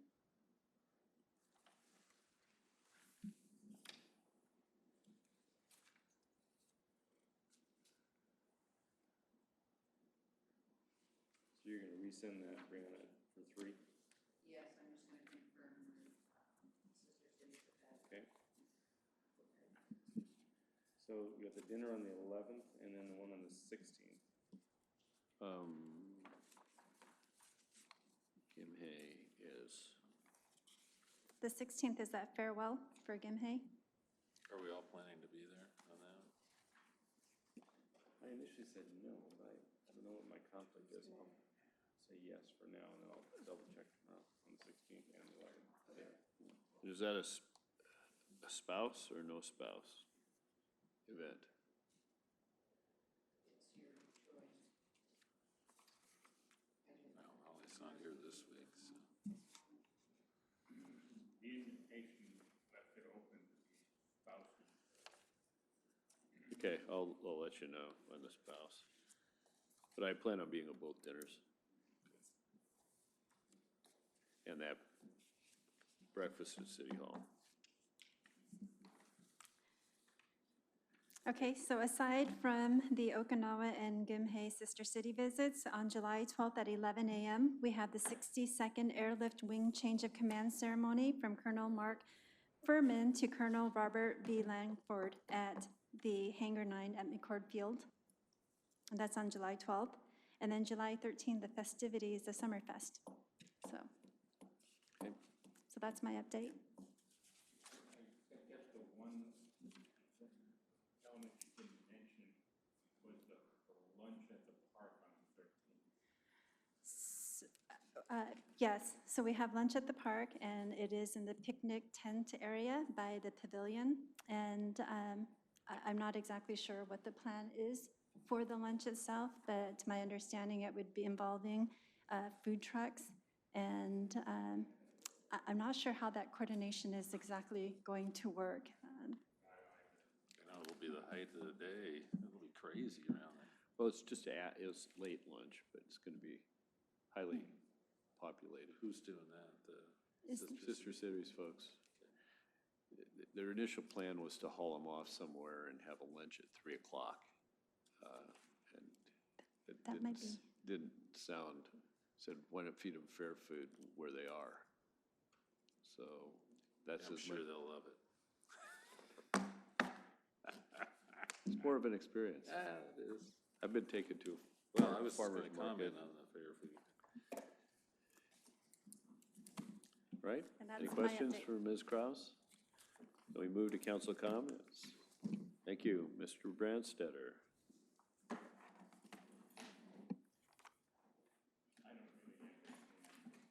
Mr. Bulkey. I have a couple comments. I was just wondering, and I don't know if this is out of school or not, that item 8 on next week's agenda is voting on the comp plan amendments. So is anybody anticipating doing any amendments to the comp plan amendment? Striking any of them? Here, Mr. Bueller today, and discussed a couple of potential amendments that they were going to provide me some language. Okay. And that was in respect to the text regarding military land. The AC1, AC2, and the Spear's text amendment. Okay. And I was wondering if we had quite a bit of discussion surrounding the Bridgeport property. It Yeah. seemed like things centered on that and where we were in regards to I'm that. inclined to grant the applicant's request on Bridgeport. Okay, but that would take an amendment, correct? No, It would not. the recommendation from the planning commission was to grant the applicant's request. The applicant's request, they did not agree with staff. The one Okay. that, where there was some discussion about the amendment, was the one in the Springbrook Broad area, where it's coming to us written as do nothing, Okay. and where there were actually 4 different options to be able to do something. And I think I'm okay with doing nothing, given that we're now asking, there's already things in motion there that I think are incompatible, but given that we're actually asking for a change in hopefully the map, which will have a significant effect, which I think then we can go forward and make some decisions. Yeah, I think the market has taken into, as far as the sale of the county property, has taken into account the limitation on square footage under the current flood maps, how much square yardage of fill material is needed. The change in the map would pare that back, would make more property available, but also a lot of that would already have been added to the property by the anticipated fill. So it means it would be more attractive for a developer because it pour less dirt in. So right now I plan to go to both dinners on the 11th and the 16th. So somebody's going to have to let Larry and Vanessa know that we won't be able to make it to the Lake City because they do a nice job there. And looking forward to Summerfest. I was looking at all the food at a glance, and I just don't know where I'm going to eat first. Happy Corn frozen treats, and then it says roasted corn, so I don't know how frozen and roasted.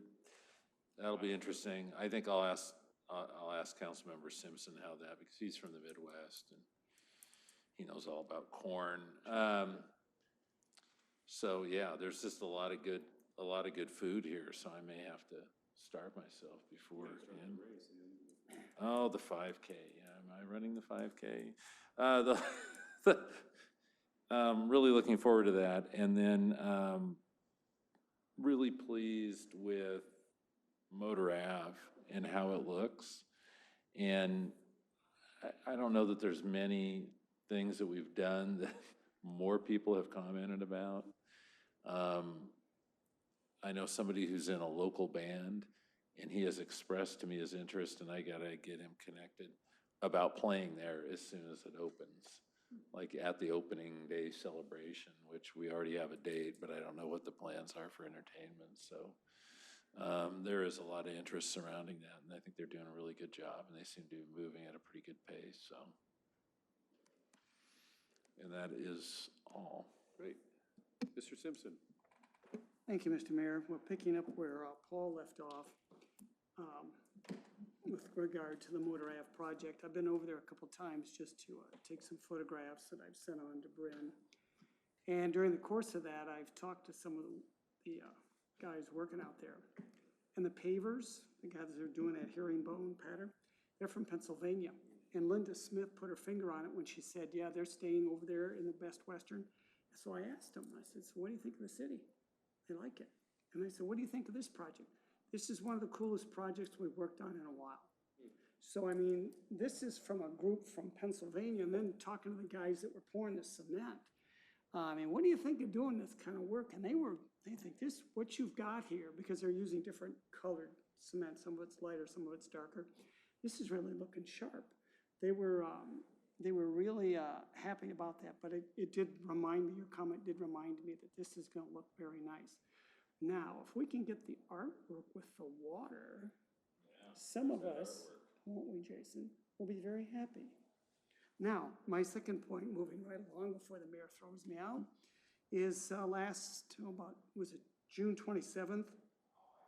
LHAB had a public hearing on the Oak Park as a historical district. 40 people attended. It was a very well done, I mean, the research has been well done. Oak Park, isn't that where there's old? That's that little triangle there. Old cement buildings. Yeah. The little houses off the edge of, from Monvegs, north from Bridgeport.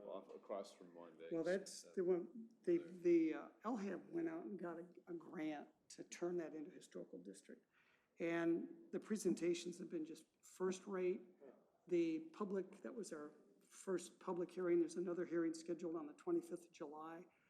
But that board has really started, I mean, they're coming around with this. This is actually something they're gonna get finished, along with, on some of the major streets, under the signs, they're gonna put what that street was in its historical context, which I think was something that I told them, this is low-hanging fruit. You can do this. Public Works will work with you on this. So I'm very, very pleased with the leadership that Courtney Brunell has brought to that group. But it's really, really nice. Other than that, Mr. Mayor, I'll come back next week with a list of when Stargate's on. T-shirts? I can get those for you too. Okay. Mr. Whaley? Just a couple of things. I went to the Samoa Cultural Day with the Asian Pacific Cultural Center on Saturday with the mayor, and we had a good time. Got to drink some coconut milk and eat a fine lunch spread, and saw a little bit of dancing, and heard a lot of conversation that I didn't know a thing about. So it was, well done, but I would probably chat with Lou and say, hey, next time you do this really cool cultural thing, can you provide some explanation as to what we're all sitting here watching for the last 45 minutes? But it was well done. They were good folks, and I think they enjoyed being there. In terms of the Colonial Center Plaza, I've been out many, many days, just because I'm very retentive about things like that and very picky. I'm meeting with the artist and Sally and Courtney on Wednesday at 3:30 to go through with the artist the existing site conditions so that she can further her work that supposedly you guys contracted for her to do when I was gone, and the manager did, to give her $4,000 for design options. So that'll hopefully get back. There'll be a subcommittee of a few of us, obviously not a quorum, and a couple of art commission members. That's the recommendation. And so if there are those of you who have more of a desire than others to be on that subcommittee to review these schematic potential designs before it comes forward to the full council, let me know. We'll put that little subcommittee together and get that done. The art locations are completely landscaped already, so. I wondered about that. Yeah, and I brought that up before I left to John. I said, hey, you might want to have somebody get over there and kind of outline that, but they're fully landscaped nonetheless. Plants can be pulled out as well as they can be planted, so we should be fine. But I'm hopeful that we can get the base of whatever we're going to do identified and decided upon so that the people who are there doing the dirt work and knowing where the utilities are under those locations can actually dig for whatever base for the water feature we plan to have. Because otherwise, it's going to be a little bit of a jug screw. We don't want that. So that's it. Thank you. Ditto on the plaza. It looks great. 4th of July, Nancy and I were guests at JBLM festivities along with Councilmember Branstetter for a reception by General Vleski and their salute to the Union, cannonade, and band concert and fireworks. It's well done. The low light of the evening for me was when they recognized veterans and active duty service members, and I'm in the front row, standing by myself. There were a couple other Navy guys way back. When the Marines got up, I think there were two. One guy about 3 rows behind me. And so felt the general standing next to me or sitting next to me chuckling. Actually, for the second year in a row, I had a conversation with Consul General Yamada, and who's going to be at our dinner. So it was nice to make that reconnection.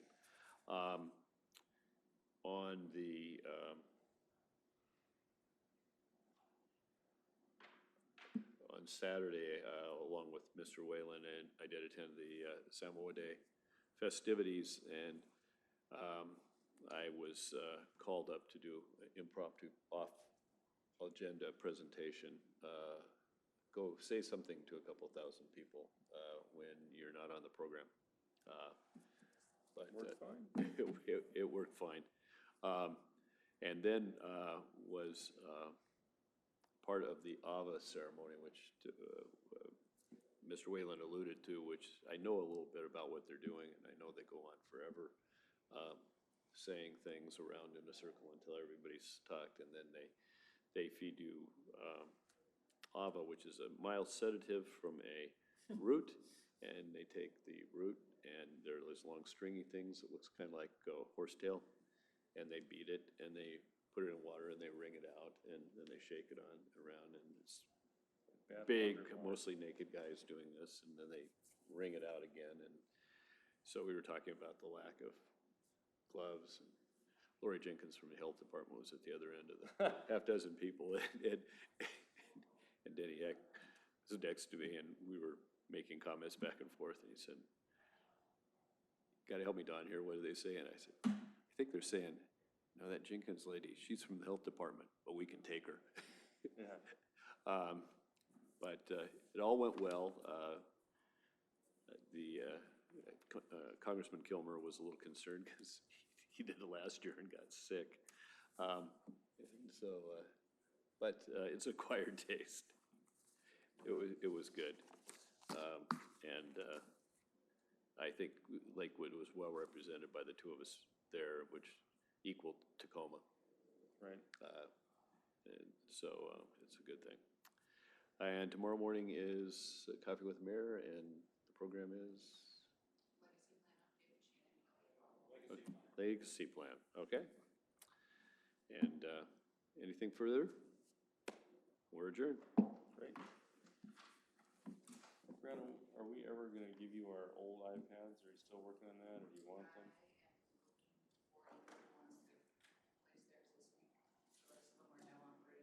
Are they? Okay. Yeah, I'll go ahead and give it to you. I got